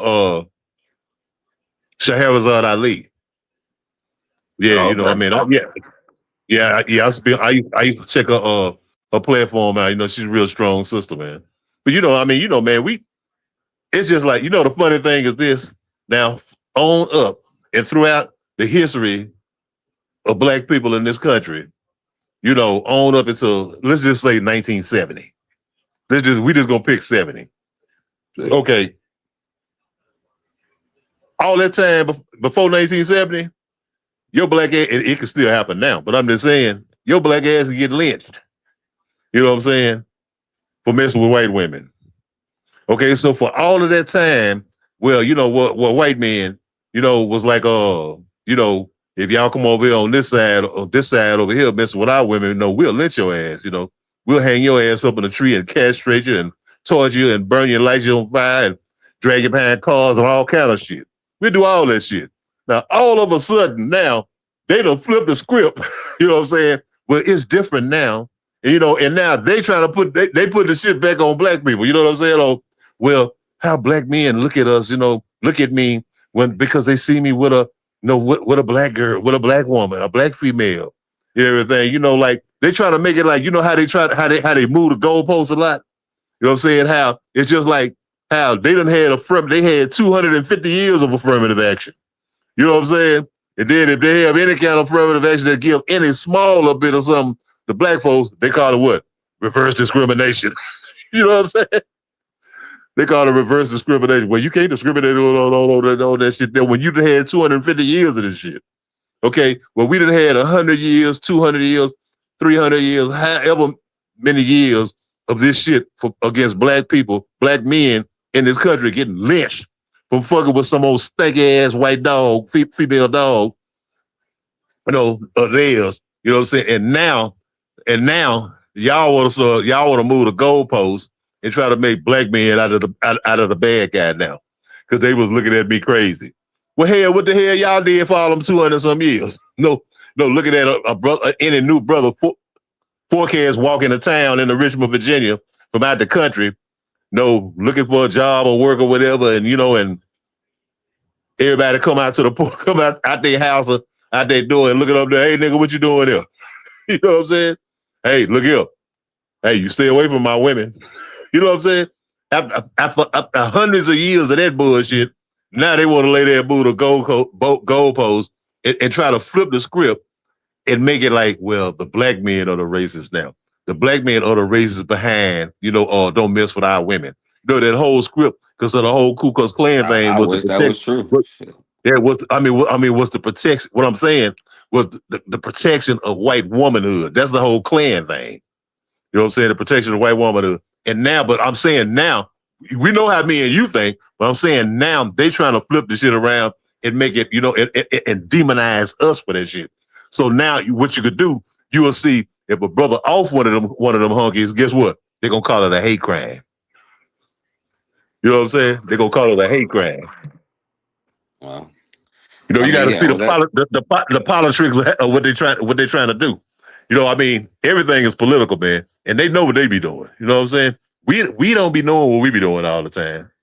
You know what I'm saying? But that's some politics right there to try to make stuff like when you whoop a white boy ass, or over there in your neighborhood, mess with your sister, whatever. You know what I'm saying? They're gonna try to make that shit out of hate crime. Well, yeah, absolutely. And the unfortunate part is, though, that it isn't true, though. But even with what the sister said, the unfortunate part is on every level we think this way. Whether it be as a nation, as an individual, dating, friends, teachers. Something's not real unless Neanderthal verifies it as, hey, this actually happened. Well, now you can listen to me. Right? If they don't verify it, or they be like, well, he doesn't speak properly, well, it is what it is. But at the same time, they take the way that you speak and make billions of dollars off of it. They take the way that you speak and, profit off of it, and it becomes the next trend. But we so busy trying to be like them and so accepted by them. But, the whole point is, and Matron said, the white male has always had sexual access to the black body, female or male. And that's a fact, well, yeah, that's what happened to a lot of brothers out here. But in those decisions, right, if the brother doesn't run down the street, right, or doesn't end up murdered or in jail or something, and they go on to create this mulatto class, right, which destroyed Haiti, right, we see how they're born here. Because if you have a drop of white blood, you're white. I hate to break it to you. It's the one drop of. Your skin is lighter than mine. No, it's not. Yes, it is. I don't care. You are Caucasian. Are you Caucasian? Hey, I see that video. That video had me laughing my ass off. Oh Lord. I'm not gonna. Yeah, you're white, son. Hey, 4K, because the first thing I thought about was you. Yeah, you're white. You're white. That's y'all need to think about. Your dad is right, boy. You are what you ain't that what they say? You are what your father is. How about that? I'm black. Next, you hear that? Hey man, I said 4K gonna cut up on this one. You can't have my stuff. Put the camera that way. You're mixed. I said point the camera that way. Just fix it up a little bit. Didn't he ask you What? the other day for a DNA test? Yeah, look at his hair. It looks nothing like me. Good job. It's because your mom is black, right? Yeah. No, I don't know. Peace. That's No, this sister is sitting there laughing at this stuff, right? At her child being traumatized by the Neanderthal male because of see, and this is why they have it's two spirits, one body, And Joey, You're too urban. Urban? No. With that haircut. Okay. Your skin is lighter than mine. No, it's not. Yes, it is. Yeah. I don't care. Now we can see. I don't know why y'all be acting like we can't see. That. You are Caucasian. Are you Caucasian? Who are you? I'm black. You're mixed. You hear that? I'm not gonna. I was doing something. You can't He's have a new species. Put the camera that way. You're mixed. I said point the camera that way. Just fix it up a little bit. Didn't he ask you? What? The other day for a DNA test. Yeah, I mean, look at his hair. It looks nothing like me. Good job. It's because your mom is black, right? Yeah. Oh, Peace. Lord. That's highly subjective. Now maybe this was going on in a lot of Haitian homes in the early 1800s, late 1700s. I'm not going to drop y'all off anywhere. I'm just going to tell y'all exactly what happened with this one because I'm shocked. A white man who has a baby with a black woman is inside of a room. And that white man says to his son, biracial child, black mom biracial, says to his child, you too urban, because the biracial child is walking around with an afro, the way his hair is. The black mom is recording the video and she's laughing. The biracial child is unfortunately very visibly uncomfortable. And the white man is saying, you're too urban. Your skin is whiter than mine. As if being urban has anything to do with the skin color. Still confused about that one. And I'm also irritated that the black woman is recording her son being irritated, grabbing him as he's trying to walk away from the stupidity that's coming out of both of y'all mouths. Like, this is actually, y'all think I'm making this up? This is actually a video that I'm going to put in my repost. And my issue is, I'm starting to notice a pattern with the black mom biracials. I'm starting to notice a little. See, because I'm not gonna lie, that was irritating me when they was like, "Oh yeah, the black moms with the white, it's different." No, how? It's no different, you know. See, this is what a lot of the biracials. And you know what? I'm not gonna go there. I'm not gonna make a lot of Haitians mad today. But, See, Hey, see some. can I say something real quick? yeah. Okay, I'm gonna give you a perfect example. Hang on to that for a minute. I'm gonna give you a perfect example. I don't know if you remember this. It was a few years ago. A few years ago. I probably mean like probably 5, 6, 7, maybe even 10. Man. Okay, you got this old hunky. He a comedian. I can't think of his name. No white boy. What his name is? But he was married. He was married to a sister. Gary Owens. Well, you know. Yes. And he Right there. The N-word. Right yeah. there. Now, if you remember the show, I'm saying this is the very epitome of what we're talking about. If you remember the show, it was an episode of the show where he was getting into it with another brother, who was another comedian. Michael Blackson. It was Michael Blackson. Okay. And well, he said, like, basically, he was so upset that he wanted to call him a nigga, but he couldn't. But he got his wife to do it. He said, well, I can't do it, but my wife, and his wife called it. They bleeped it out. But his wife looked at the camera and called Michael Blackson a nigga. You know what I'm saying? See, this is the perfect example of what we're talking about. We talking about the whole mulatto thing, and the interracial thing. Okay, now here she go, and this is what it always is. Forecast. Whenever a black person marry one of them, regardless whether it's the man or the woman, whenever they marry one of them, guess what? They start taking on their talking points. You know what I'm saying? Now here she go up there calling a brother a nigga, because her husband told her to. Well, my husband can't say it. I don't want to get him in trouble, so I'm gonna say it. And then she was saying stuff like, yeah, he's the best man. And they divorced now. And she was talking all kind of shit about it. What I'm saying, but he's the best man that I've ever known and all that there. He's better than your daddy. You know what I'm saying? Better than every black man you ever known, and they got divorced. Okay. What I'm saying, hold on, damn, almost made me lose my thing. But I'm saying, this is the way it always is. They always had those talking points. I was thinking about the twins, the two sisters, Tia and Tamara. Now, remember, she was on a show one time. They had that show, The View. Not The View. The other one with her and the other, with that old Asian bitch and Lonnie Love. And I don't know if it was another old white bitch on the show. But anyway, her husband was on the show one day, and they was like at, how they do. He was at the table, like the little table in the building, like making sandwiches or something. It was something that somebody said something about mayonnaise, You know, when the man got mad and checked the shit out of her ass. The white man. Out of Tia. You know, I mean, out of Tamara. Tamara, you know. Tia ain't like that. Tia, you know, Tia like black man. But I said, yeah, you know, checked her over and checking her on television about some mayonnaise and shit. You know what I'm saying? Because he thought she was making some kind of white crack. She was some kind of, crack against him. You know what I'm saying? And how she quickly had bagged all that shit up and then started getting to talk about interracial love and all this old bullshit.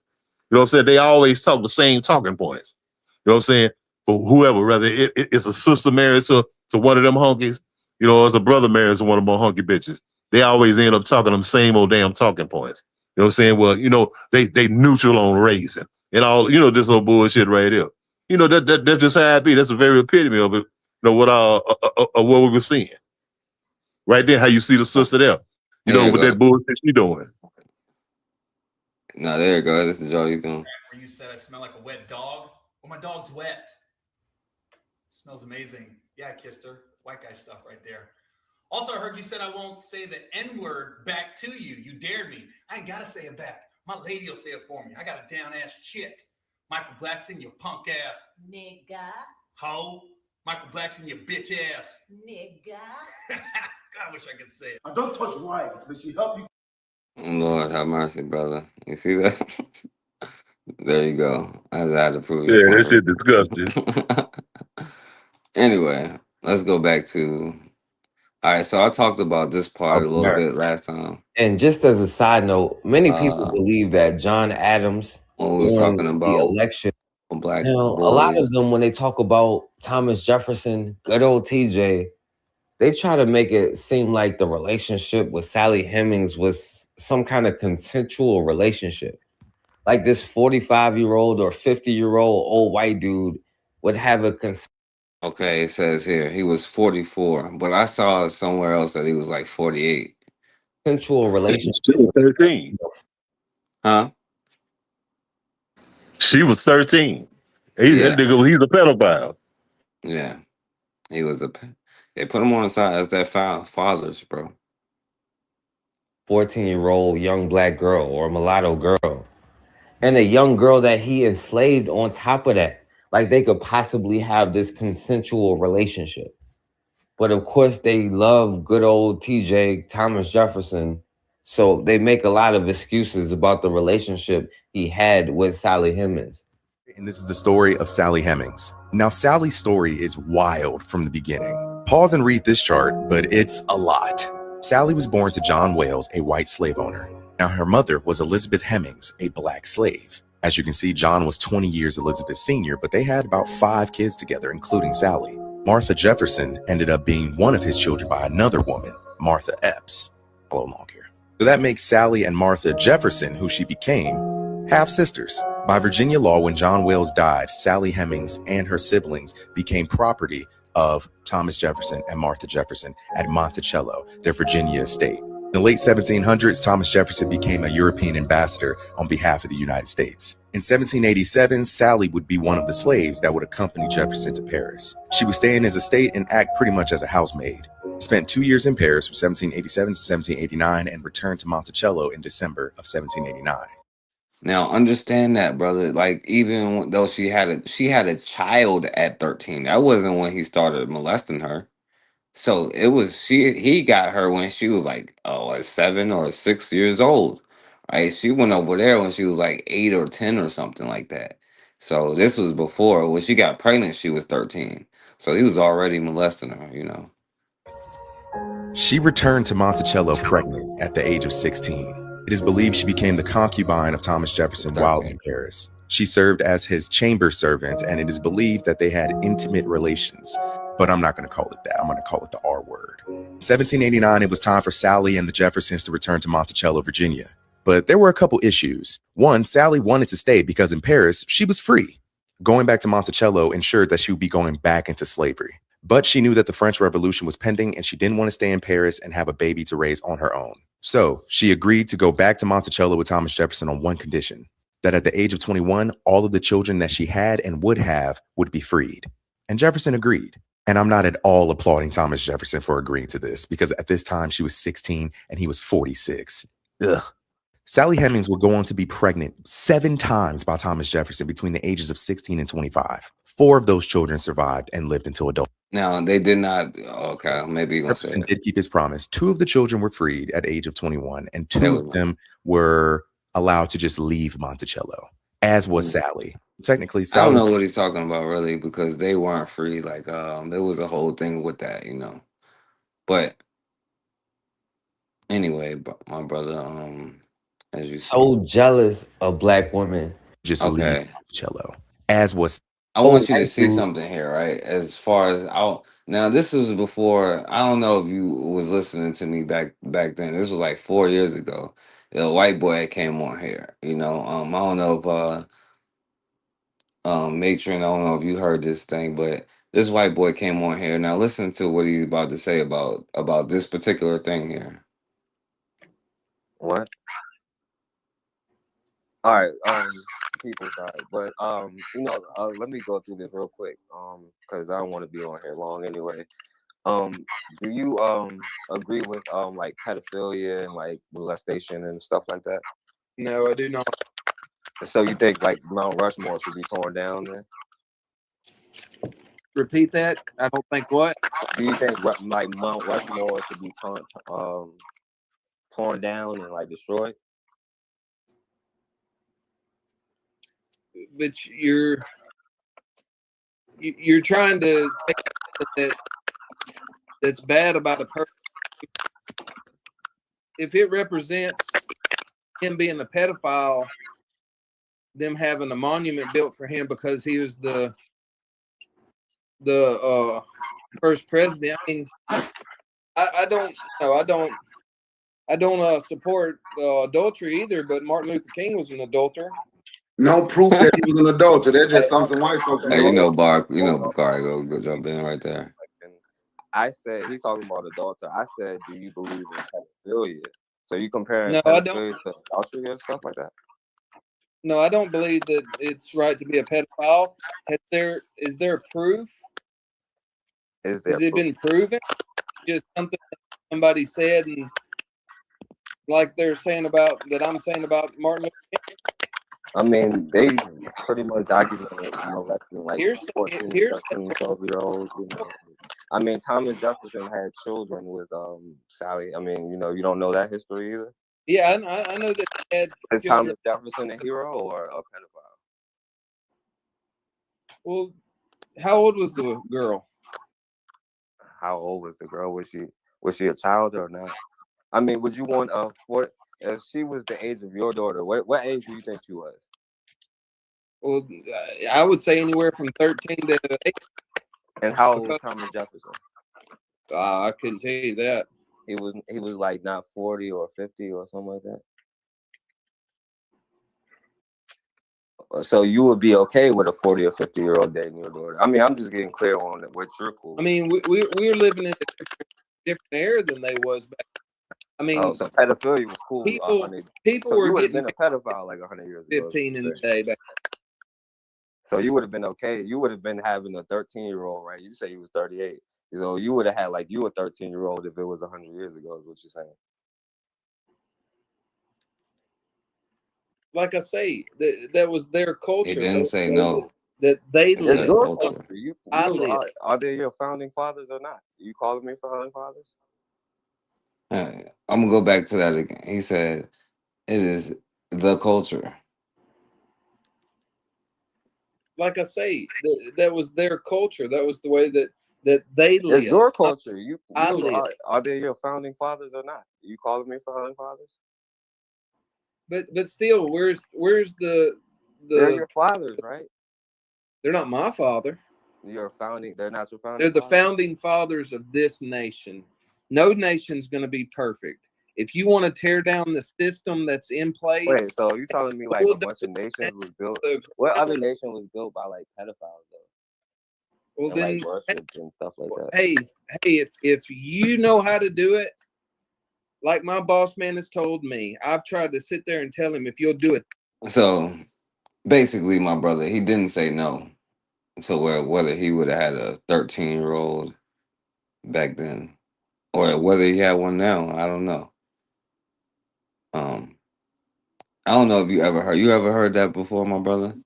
Yeah, I remember that one. I remember I had because I had to leave. I had to get off early. I remember it though. But I wanted to say this. I don't know if you remember it, but it was okay. It had to be. I think it was somewhere in the 90s, man. Maybe the late 90s or well, I know you didn't. You don't remember it from when it happened, but I'm saying maybe you heard of it. Okay, they had this whole controversy about Thomas Jefferson and Sally Hemings. You know what I'm saying? About their family, Thomas Jefferson's family today, his people today, his family today.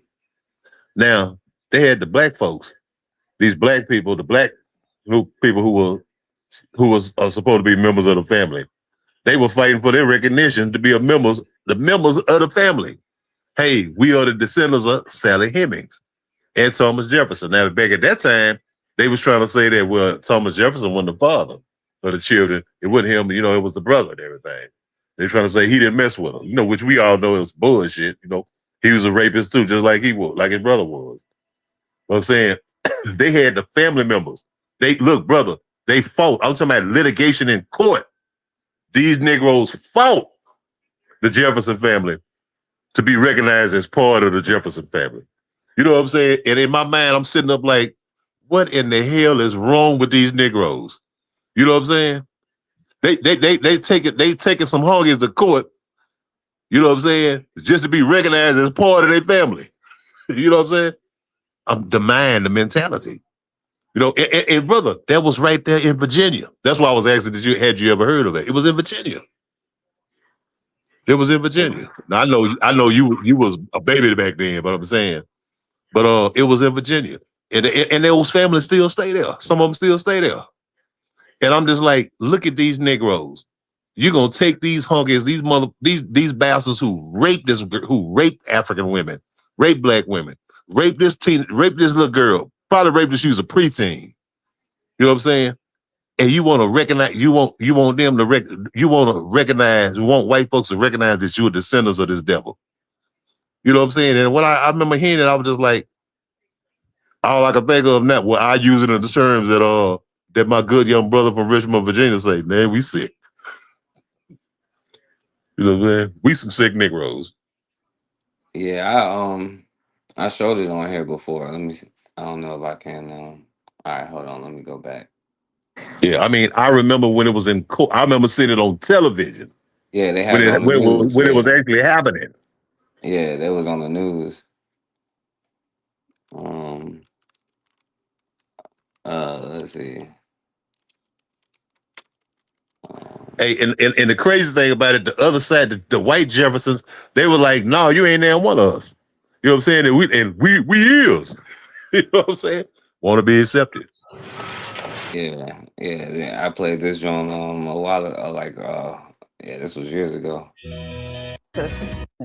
So take a look at these two guys. They don't look alike. That's Shannon Lunier and Lucian Trescott. They're related. Vladimir Dutey of our streaming network, CBSN, is here with But us. all right. Let me go back to this. And she died in 1835 at the age of 62. Now, see, the thing is, these old white dudes preferred black women over their own wives. And these white women were so jealous of black women that they would usually treat them the worst out of anybody. And white women were usually the most abusive and brutal, especially to young black women and girls. Get in this room.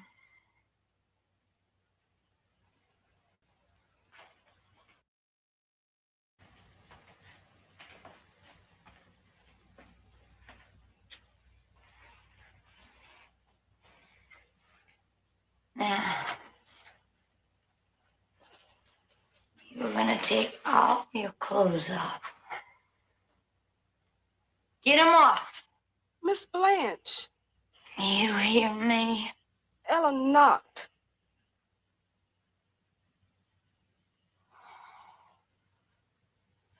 You knocked. You knocked. I'm gonna whoop that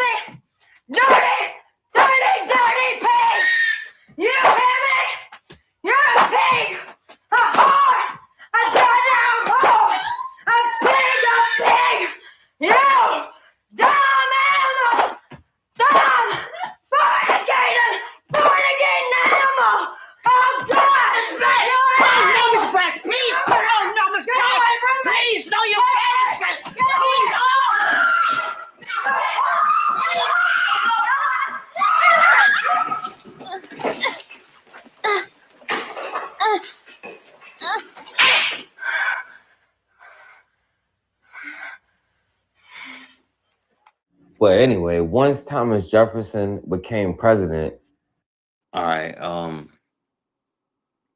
Is one last part, brother. Hey man, that scene there, I remember that movie, man. That was Mandingo, and I think that was Mandingo. It was either Mandingo or Drum. But I remember the movie. I was saying the only thing, I mean, I ain't mean to interrupt you. The only thing I was gonna say was that the sister, ironic, it's a tidbit. The sister who was playing, who was the girl, the sister in the movie, the one who got pushed down the stairs. She's from my hometown. She's from Shreveport. Her name is Brenda Sykes. I know her family. I went to school with some of with her nieces and nephews. Yeah, her name is Brenda Sykes. She's from Shreveport, man. And she was one of the more established actresses in black actresses in the early 70s, it's the early to mid 70s. Yeah, her name was Brenda Sykes. She's from my hometown. Okay, that's what's up. That's what's up, my brother.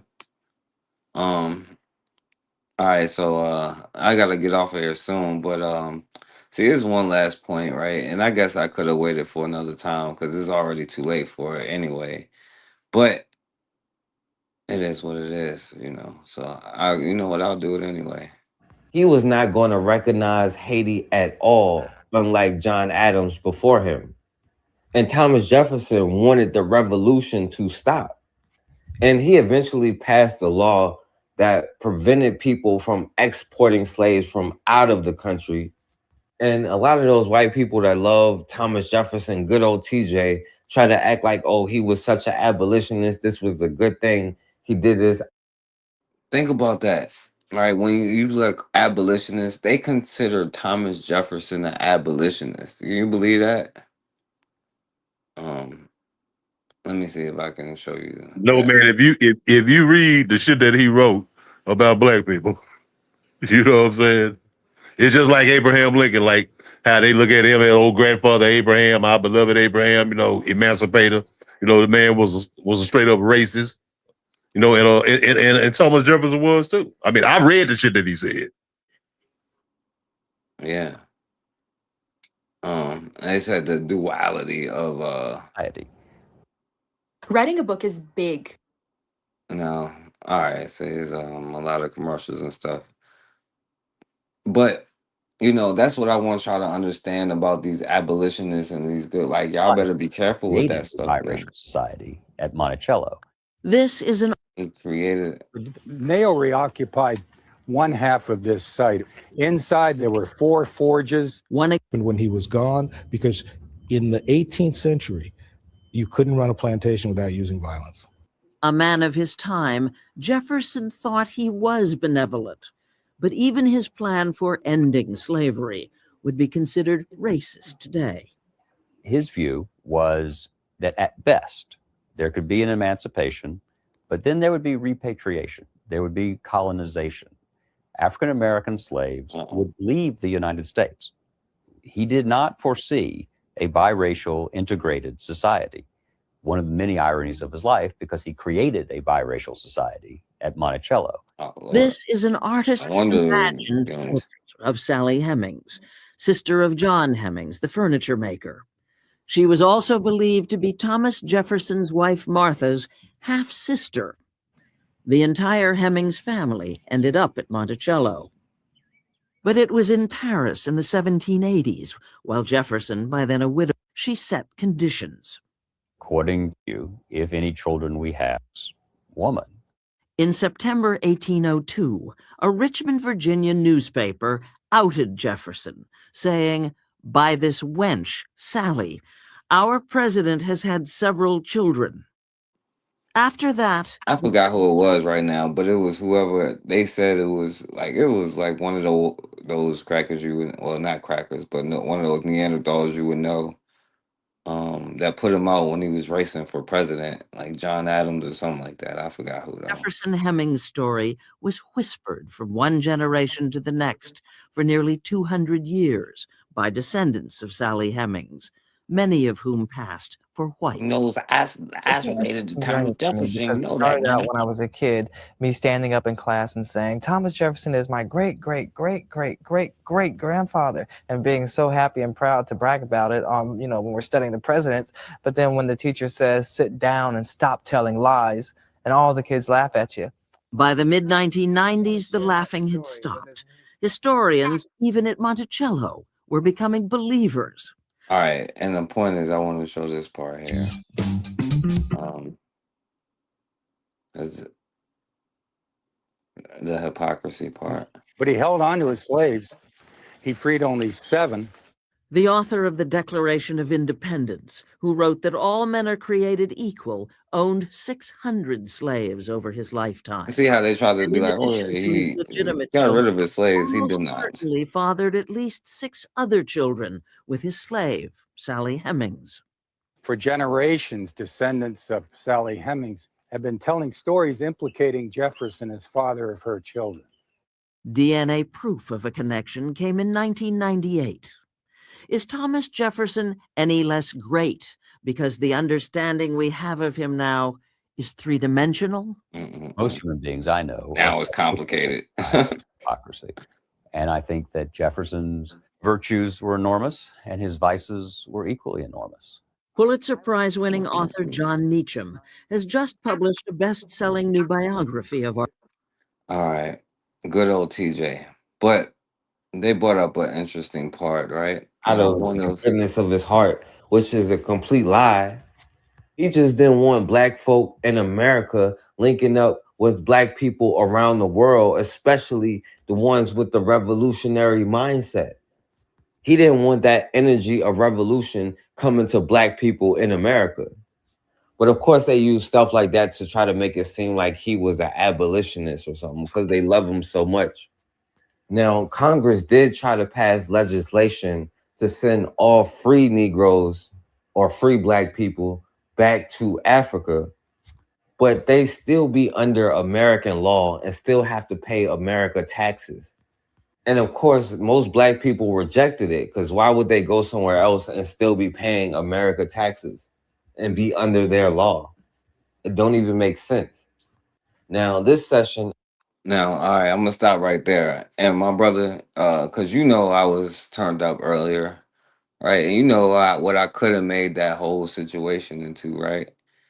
You know, because I believe that this whole argument, and I'm gonna be real, like, when we be debating all of that stuff, I think is a waste of time. You know what I'm saying? When, especially when we only talking about certain things, you know what I'm saying? Especially when it comes to the whole FBA thing. Like, let's be real, you know. I get it, you know what I'm saying? And there's a lot of misinformation, but listen, I think that a lot of brothers is taking part of it by even engaging in it all the time, you know what I'm saying? And I was gonna say some like probably crazy stuff, which I'm glad I didn't, which is probably why I chase people away now, my brother. But Yeah. Hey, look, 100%. Look, brother, I'm with you 100%, 120%, 150% on that whole thing. I'm saying this, okay. When we get to talk, we have conversations sometime, and then we talk about shit like these good white folks. It ain't no good white folks to me. Ain't never been no good white folks to me. None of them was good. George Washington, any of those so-called founding fathers, well, none of these motherfuckers good. None of them good. There ain't no such thing as no good white folks to me. Okay, they talk about the abolitionists, talk about John Brown, they talk about the white abolitionists, the Quakers, but none of them motherfuckers no good neither. You know what I'm saying? Because see, I know one thing. See, when you really study, when you study this thing, you know, for real, and don't just look at some service shit, you know what I'm saying? You will know that the American Colonization Society, the ACS, that thing was created, and guess who it was created by? It was created by abolition. It was by the American government in conjoinment with abolitionists and white slave owners together, like you said. Like you said, yeah, they wanted to get rid of the free black people in the North, in Pennsylvania and all those places, you know, in the North where they went enslaved, in chattel slavery. They wanted that the whole thing was to get rid of the free black people. so they could keep on enslaving the Africans in the southern United States. You know what I'm saying? Well, no, 95% of it was that. That's what that whole thing was for. This was nothing out of the goodness of their goddamn white ass hearts. Okay, you talk about John Brown and any of these other little 1 or 2 or 3 abolitionists who they say fought for us. You know, I don't look at it that way. You know, I can't tell nobody else what to do. No, what else John Brown wasn't real, brother. Yeah, no, he was mythological to me. I don't believe he lived. You know what I'm saying? But I'm saying, when you come all of this old bullshit about good, it wasn't no motherfucking good honkies, and then no honkies help us. Then no honkies help us. We freed our goddamn self, and I'm gonna tell you why we freed our damn self. We want to focus on the Abraham Lincoln, the Emancipation Proclamation, all that bullshit right there. But shit don't mean shit until when it's on paper, it don't mean shit. It means something on the battlefield when you can enforce it. You know what I'm saying, Forecast? I can tell you, Forecast, look here. I got a law now. I don't want you coming outside after 9 o'clock. Now, I can tell you that, but if I ain't got none of my boys on the street to make sure you don't come out your house at 9 o'clock, it ain't shit. You're going to do what you want to do. Well, you know what? Emancipation Proclamation, whatever you want to call it, all that bullshit, that shit didn't mean nothing until it was enforced on the battlefield. We only have to talk about our brothers and sisters in Texas who when the Emancipation Proclamation was put out in 1863, you know what I'm saying? They didn't know it until after the war. You know what I'm saying? But what I'm saying is this. It was those 180, 190,000, 200,000 black soldiers who fought, under the banners of the Union, and those brothers in the Navy, because we had Robert Small them. It was those brothers who fought. And also, it was those Africans who were enslaved on plantations who was running away by the thousands off them plantations, who was burning down the plantations, who was killing slave masters and all that shit, all of the rebellions, it was all of that. It was the things that we did that pushed that shit. You know what I'm saying? It wasn't no honkies, it wasn't no good white folks who did that. Yeah, they played their little small role, they said this and that, but it was us who did that. It was us. The conductor of the Underground Railroad was a black man named William Steele. He was the one who ran that. You know what I'm saying? He ran that organization, that movement. You know what I'm saying? It was us, our black people, men and women, Queen Mother Harriet Tubman and all this, who was going out rescuing people. We did that. We freed our damn selves. And I don't even see how any other brother or sister why would you even want to say, well, no, you did. Why? You should be happy. You should, yeah, I'm with you, brother. I'm with you. You should be happy for that. Yeah, support us in that. Because like I said, the U.S. Civil War was not, remember, was not to end the enslavement of African people. It was to preserve the Union. And what those black men fought for on that battlefield in the 1860s during the U.S. Civil War was to free our black ass. And that's what they did. No, it was them, the thought of them with guns and coming in mass force and terrorizing these white plantation owners that scared the shit out of them. You know what I'm saying? We freed our goddamn self. Anybody else can see it the way they want to see it and shop it away. We freed our goddamn self. No, we did that for us. And I'm saying any black person who's a Pan-Africanist, a black nationalist, and who's for black people, love black people, you should be with us on that. It never like, oh, well, no, you should never be that. You should be with us. It's just like when I talk about your country, whatever, wherever part your ancestors come from, I'm going to be with you. I ain't gonna be saying, well, the British, the good white folks here. No, ain't no. No, we don't do shit like that, man. That's why we gotta put it on. We gotta make up our mind whether we gonna be black, we gonna be Pan-African, we gonna be black nationalists, we gonna be Garvey, we gonna be 100% for our people, because I'm for all our people. I don't give a damn whether you're a black man born in Louisiana like me, or a black man born in Virginia like you, or a black man born in the Bahamas like Koku and Buana, you know what I'm saying? Or Urzulism in Haiti, you know what I'm saying? Kofi in Guyana, you know what I'm saying? I'm for all of our people. You know what I'm saying? I'm gonna support our people that's fighting for our liberation. Well, I would say this, brother. There's no such thing as a Haitian or a Jamaican because there's only black, We black. so We hey, plenty black. We plenty black. we can't say Haitian, Jamaican, we can't say Ghana, Hey, Nigeria, and hey, none of that stuff no more. we That's gonna all I'm start doing it. saying. Hey, because we gonna start doing it because of what you just said. Because I All remember you right, had read. okay. I took that. Yeah, we gonna I do it. No, we expected that gonna to do that. happen Black. years ago. Hey, I'm just saying. But you bought. Hey, you just reintroduced it. All right. We gonna be plenty black. But like I said, man, I'm for all our people, man.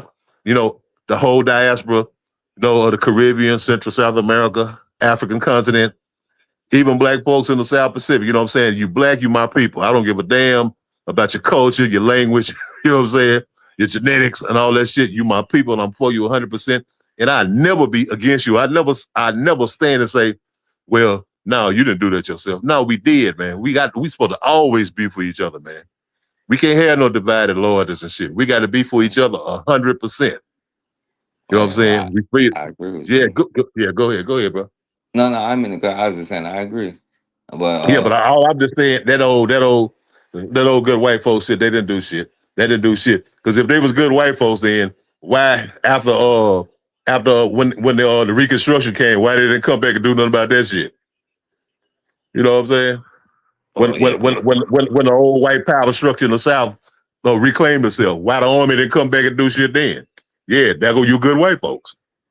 No, it wasn't none. It wasn't none then. It ain't none now. Well, look, I'll say this then.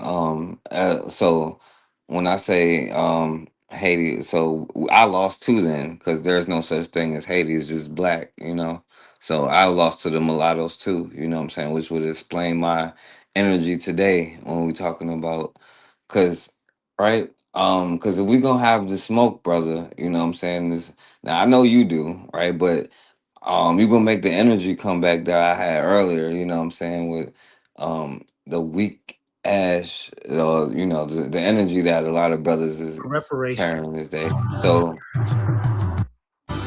I'm not gonna say what I was gonna say earlier. I'm just gonna play this. How about this? 50 years of slavery, 90 years of Jim Crow, Rachel just posted. The case for reparations, Doctor. 250. That's Doctor said. Up against them. Let's get in. You're going to want to see what Miss Rachel just posted. The case for reparations, Erasure. 250 years of slavery. You know, it's interesting if you go back and listen to the slave narratives, right? Because we obviously established slavery still exists today, but they always was like, oh, even if they said, hey, I wanted to kill Miss Ann, you know what I'm saying? Like, I hated Miss Ann, always Miss Ann. But when they was like, yo, my parents, I loved them, the niggas was always over there, always call their own people the niggas, if you listen to the slave narrative. But it's still, just keep that in mind listening to 90 Miss years of Ann. Jim Crow, 60 years of separate but equal, 35 years of racist housing policy. Until we reckon with our compounding moral debts, America will never be whole. From article by Ta-Nehisi Coates. A couple of things about this. First, if you haven't read The Case for Reparations by Ta-Nehisi Coates, I highly recommend you take a look at it, read it, understand what Miss Rachel and I are even talking about. So in say short, Irish it deserve discusses reparations and how inequities and inequalities have persisted across time for Black people within the United States and why reparations should be provided, how they've been provided to other groups and other people, and how it's basically unfair that they haven't been given to Black people. Now, it's clear that after reading this and other reparations-related articles and books, that reparations should be given. And the question is not if they should be provided, it's how. Anybody who says otherwise simply hasn't done the work or the reading or the knowledge to understand why reparations for Black people should be provided, or they have anti-Black ideologies. Now, this is an extremely well-crafted essay, and it's from, as you can see... Now, even some of the brothers who say Black people shouldn't get reparations, is that from anti-Black ideologies? I would say yes, But then again, I'm not as hard on the clone as a lot of you are. 13. Since then, he's updated a few of his beliefs due to traveling the world. So he updated his beliefs and ideologies and included them in this book, The Message. Now, let's go back to the Miss Rachel of it all. It's really interesting What is to see her the David Walker appeal now that he got some racism now? discuss different injustices and stop the silence that often permeates whiteness. He has the platform initially dedicated to supporting, uplifting, and educating children. And then she started speaking out. And as she started speaking out against injustices she saw more injustice. And her eyes became widened and she became woke to the injustices around the world, which then came back to the injustices in America. Now, she has lost some sponsorships or whatever because of her speaking out on these things. But due to having such an incredible moral conviction and high principles, She a white skin. those things don't Let's matter. not forget that She's part. shown us the difference between being not racist and anti-racist, which Oh is my a great God. thing for someone so publicly. This is the black academia today. Let me define anti-racist and not racist and stuff like that. Fool, why aren't you racist? Because how smart can you be? How much knowledge can you possess to know anything about history and not want to preserve your people and protect your people first? Because every single time that you've tried to help anybody, I can only go back 1,000 years, but I know in the last 1,000 years, every single time we tried to help anybody, we got stabbed in the back, in the front, inside, in the face. You know what I'm saying? And I get you, Raw. Like, all right, and don't take it wrong because this I was turned up earlier and I was coming at everybody, but and Raw, you would agree with me, right? Even when we say we African, no, we're from Earth, we're from all over, we're from here, we're from Earth. Anything that we need, any resource that we need, we gonna take it because it's ours, because that's what we gonna do. We didn't start this war, but we gonna damn sure finish it. It ain't no like, oh, let's hold, we're gonna give you this if you leave us. No, we need that river right there, so we gonna go take that damn river over there. We need this resources right here. It is what it is. Like, ain't no damn anti-racist. Let's teach hyenas to be anti-hyena. Like, no. It ain't gonna work. Good luck with that, Because it doctor. often resulted in the calibration of her pattern recognition to be Doctors who able are to black is a difference. Black people see when it comes to injustices and things that are wrong that happen Oh my consistently God, a white girl said in it. our society. If you want to learn more about Miss Rachel and the politics of whiteness, go to this post. I by don't Miss- want to Now learn that more. Miss Rachel has said something, those ideas and feelings are going to shift a little bit. And that's one of the reasons why we need accomplices and co-conspirators such as Miss Rachel. I'm Dr. Van, We here to need help the white heroes. Miss She's the modern John Brown over here. See, like you see how easily impressed. Like that's what the sister was talking about earlier. Like all the white person got to do is play a saxophone and talk with a little. Oh, he black. He black. He invited to the cookout. He played the saxophone. Well, what about the millions of black people who's like he destroyed? Well, we're not going to talk about that. But it's because our scholars and all of this stuff, Ta-Nehisi Coates, you know what I'm saying? They all got that weak ass and forgive the white children and the white bitches and like only the slave on. No, like yo, it's a system that we got to create to whatever. But all we really want is to love each other. Yeah, and you know what, forecast? Like you think, I think like see because one thing. Okay, I'm gonna say this here. I'm gonna push back on a little bit is when you said our scholars. You talking about Ta-Nehisi Coates them? Them ain't none of our goddamn scholars. That's they scholars. You know what I'm saying? Yeah. Those are their scholars. They the ones they put out in front of us and tell us that they're our scholars. But your Ta-Nehisi Coates, your Cornel Wests, you know, all these weak, ignorant, these weak Negroes who are. I remember Cornel West wrote a book and he had a lecture called about race, about race matters. And our brother Steve Coakley said Steve Coakley said, I never will forget. Brother Steve was a great dude, man. He said, this nigga, something my bad. This Negro, Bakari gonna cuss me out.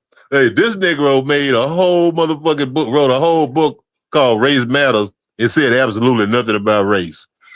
You know what I'm saying? That's Cornel West for you. Cornel West is one of the jivest Negroes. I'm gonna keep it real. He's one of the jivest niggas I ever seen in my life, man. You know what I'm saying? And a lot of black people love him. Cornel West, Michael Eric Dyson, these are some of the jivest niggas that I ever seen in my life. You know what I'm saying? Henry Louis Gates, we already know who he is, you know. We even count him. You know what I'm saying? If I see him, man, you know, something bad might happen to him in my neighborhood. But I'm just saying, these niggas ain't about shit, man. You know what I'm saying? The era of the independent scholars is over with. You know, I mean, well, you got one or two, but I'm just saying, you know, like we had back in the 80s and 90s when I was coming up, when I had Dr. Amos Wilson, you know, and Dr. John Henry Clark and Dr. Penn and them and all that.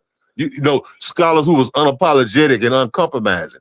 But you don't have them now. You got Ta-Nehisi Coates and all these Negroes running around there now crying on TV, Van Jones, and crying on TV and kissing white folks' ass and kissing white bitches' ass. And, you know what I'm saying? They don't give a damn about that, man. I'm saying we don't have no scholars. No, we don't have no scholars. The scholars that we have now, me and you, and us, we the scholars now. Well, yeah, well, that's why I would say, oh, you should definitely do your course. But now, brother, so I gotta take out some of that energy on you just because you push back. I was waiting for some pushback. You know what I'm saying? Yeah, go ahead. You know I can handle. I'm a tough dude. Yeah, because I ran everybody else away. So, the thing is, though, brother, now would you say Greg Carr, because he's a scholar, is he our scholar? No, okay. All right, I'm gonna give it. I'm gonna give out. You conveniently skipped over that name. Now. No. I didn't leave him out. You didn't ask me about him. I told you about the other one. You was naming scholars. You skipped over. No, but I didn't. Okay, well, listen to me carefully. And we're gonna be clear on this right here. So you can be clear about how I feel about Dr. Greg Carr. I ain't never loved Dr. Greg Carr like, oh, that's my favorite scholar. Okay, never. But I did respect him for a long time because, see, this is a new thing that he came into. When he was with Dr. John Henry Clark, Dr. Greg Carr was nothing like this. You know what I'm saying? But Dr. Carr got on TV, got on social media, and got with Roland Martin. That's when Dr. Carr started all this bullshit. You know what I'm saying? I remember Dr. Carr back in the 80s, the late 80s, when he was on ABC News with Ted Koppel. I don't know, you weren't born then. But I'm saying, but I remember that and how he gave Ted Koppel the business. You know what I'm saying? Back then, Dr. Carr was a different person. You know what I'm saying? Over a period of time, sometimes people change. You know what I'm saying?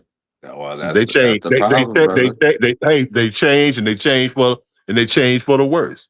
Now, some people could say it's just like I know my uncle and them and everything. Like, I had a dog one time. You know, I'm trying to make him out a bad dog. You know, they say he a pussycat. I said, no, he ain't no pussycat. So I trained one time when he got in a fight, he was a pussycat. And my uncle said, well, you know, he had the makings of a pussycat in him all the time. And you know what? That's why I admit, you know, Dr. Carr had the makings of a pussycat in him all the time. I just didn't see it at that time. There you go. That's all I'm saying. Look, I didn't see it. But I'm saying that don't take away from him being a brilliant scholar in what he could teach. No. But I'm just saying, but as far as his political stance and everything, you know, I 100% disagree with all that bullshit he talk about. But that's what I'm saying. Like, it doesn't, like, that's why I was like, he is a scholar, right? He's a black scholar. Yeah. He's a scholar. Yeah. He's a black scholar. Right? He's not even a scholar who is black, which is why I have higher expectations. Because if these are our scholars, right, and there's maybe a reason why he got on TV in the 80s, like, right, well, maybe not, you know, I'm not gonna say that, you know, but all I'm saying is but hold on for a minute. No, the context, the reason why what happened, it was this time when this sister, her son had got killed, the police had killed him, and they had a town hall meeting, and it was in Washington, D.C. They was in Washington, D.C. And like he was just one of the guys who was on the panel who was talking about the police violence and shit. Yeah. You know what I'm saying? That's how that whole thing came up. But yeah, I mean, yeah, right now though, yeah, no, he a bullshit scholar now, you know, he bullshit. Well, no, I wouldn't say that because he has a lot of No, what I'm saying, what I'm saying, when I say bullshit, I'm talking about on his politics. I'm not talking about on ours, you know, I said that. I ain't talking about on his scholarship.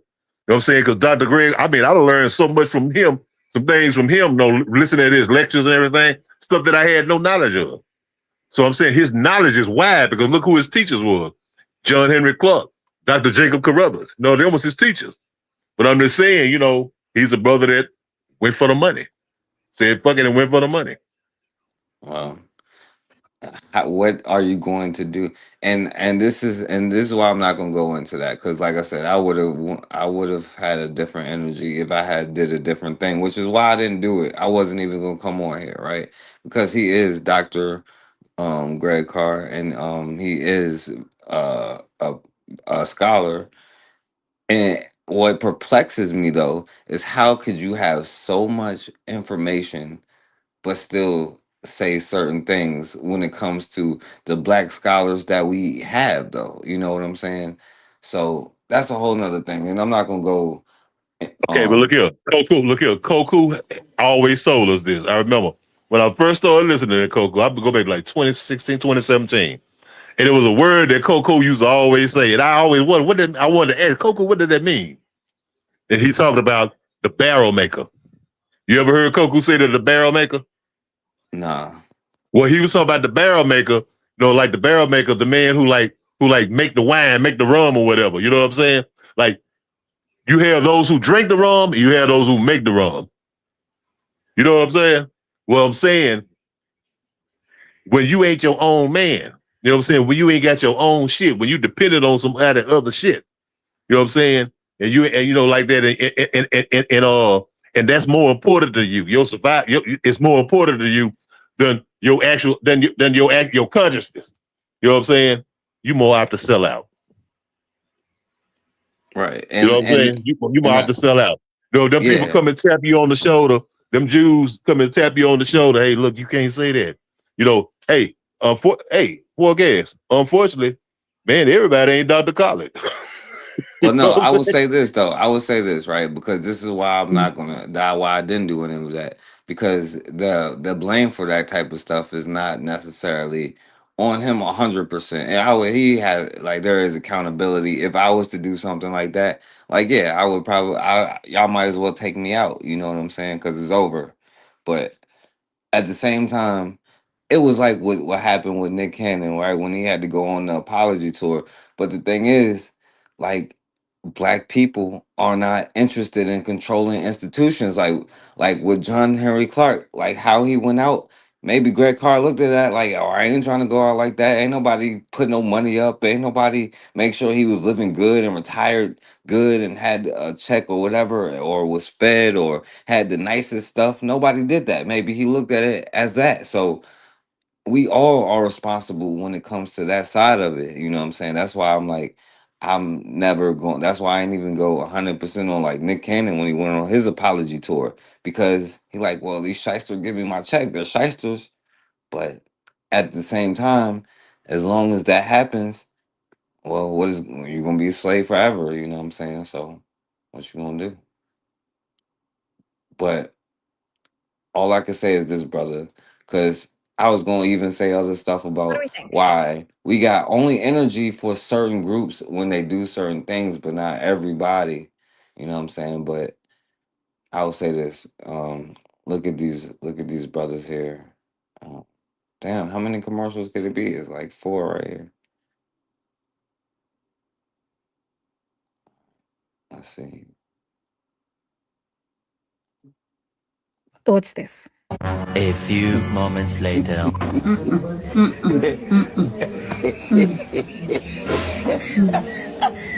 These fools are walking around carrying this dude.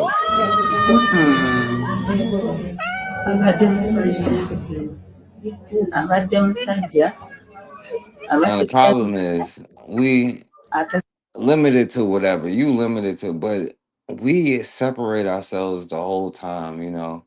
But and this is in Uganda, I think, and Idi Amin would be turning over in his grave right now. You know what I mean? But anyway, man, I had something else, but I think this was the last thing. I don't know. So Forecast. Forecast. You hear me? Yeah, go ahead. Oh, just 1 minute. I'm gonna knock off because it's something that I'm gonna put it in the chat, but I gotta go back and get the name of it. My homeboy got an album coming out. He a brother, Obafemi. He on our team. And he got it, and I want to help. I'm trying to help promote it, and I want to come back, just put it in the chat real quick. I want to get the name of it, okay? All right. I'll be right back in about 1 minute. All right. Go ahead, do that, and then yeah, we're gonna wrap it up after that. But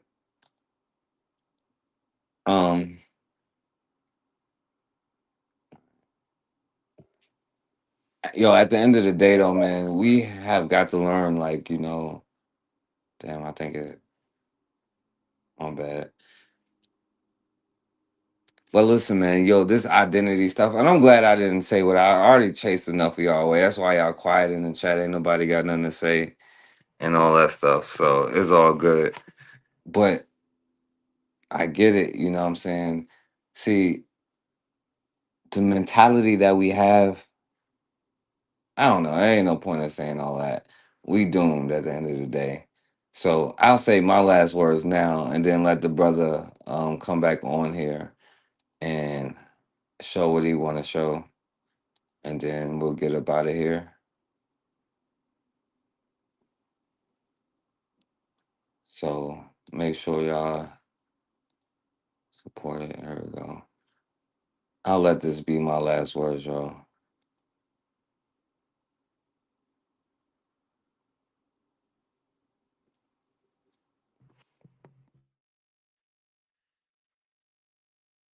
Check this.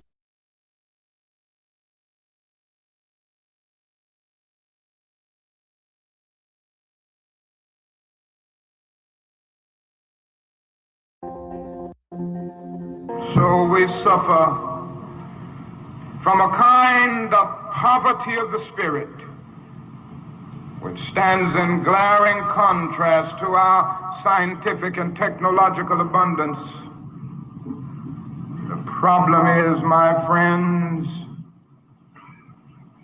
that we have learned to fly the air like birds, and we have learned to swim the seas like fish, and yet we haven't learned to walk the earth like brothers and sisters. Racial injustice is still the black man's burden and the white man's shame.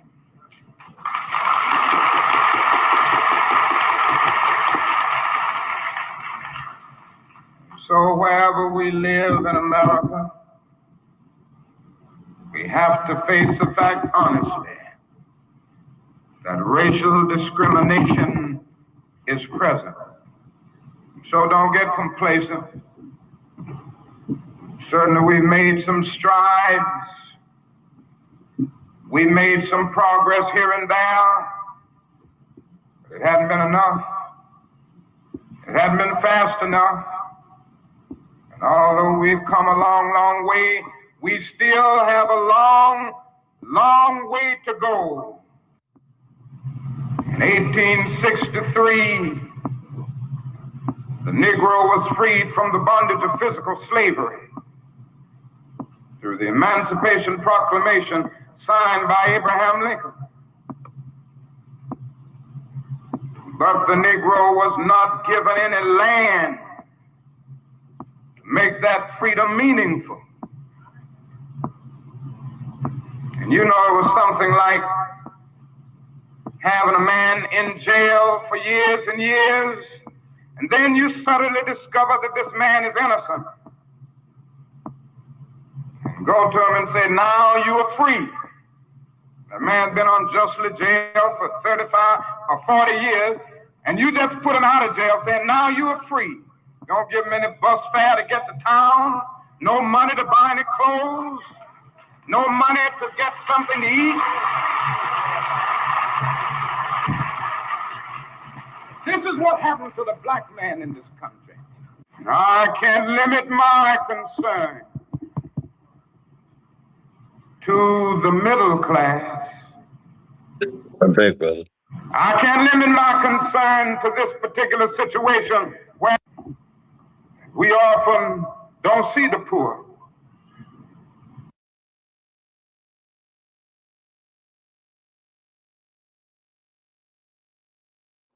All right, yeah, my bad. Go ahead, my brother.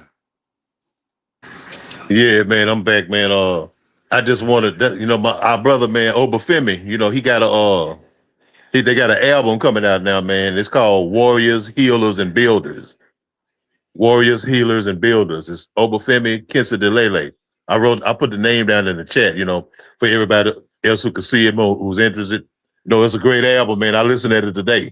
Like the music, man, it's new. It's about to come out. And yeah, it is, he's 100%, red, black, and green, you know what I'm saying? This Garvey shit, Pan-African shit, black nationalist shit, us, I think uncompromising. They have a program up in Little Rock. He's based in not Little Rock, but Pine Bluff, Arkansas.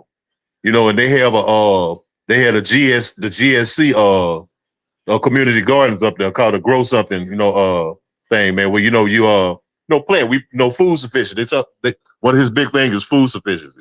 And they plant all kind of vegetables, crops and stuff, man. Make gardens and stuff all over the area and everything. So to help, contribute to us becoming self-sufficient in our food and everything. They just had a Black Power conference like last month. I think it was in Atlanta, man, in Atlanta, Georgia. But they do a lot of things, man. It's Obafemi Kinsidelele, man. Sometimes we go by his government name, Brennan Moss, but he has an album out, man. It's called Warriors, Builders, and Healers. And it just came out, man. It's a great album, man. Everybody, if you get a chance to cop that, man. Yeah. And also along with Cop the History of Racism by our good brother Corey White, The Forecast. Yeah, I just want to put that out there. All right, yeah, I appreciate that, my brother. And yeah, shouts out to that brother. I appreciate you for coming on here. Shouts out to you, my brother. Shouts out to Karma 804. We about to wrap it up. Shouts out to you. Much love for you listening. Shouts out to Jermaine Thompson. Appreciate you. What do I feel about it? What can I say? Shouts out to Raw in the building. Much love to Raw. Shouts out to Matron. Make sure y'all subscribe to Matron channel and listen to what she got going on. And she reading A Delectable Negro. I think she'll be back Tuesday, so make sure y'all subscribe to her channel. Hey man, that Delectable Negro reading that Matron been doing is powerful, man. For sure. And shouts out to Considera. Make sure y'all check out her channel. She was just talking about battered women. Last week she was talking about real men can cry, and and she talked about the transition to moving to Africa for all you Pan-African, but she did it. She wasn't just talking. She over there, and she talked about the things you have to need, that you need to be prepared. So if y'all about that, then y'all should listen to her conversations. Y'all can listen to the playback because it come on like pretty early over here. Over there it's like I think it's like 7:30 in the morning over there right now. So, but shouts out to her. And as always, man, we have got to start standing for something, or we're gonna keep falling for anything.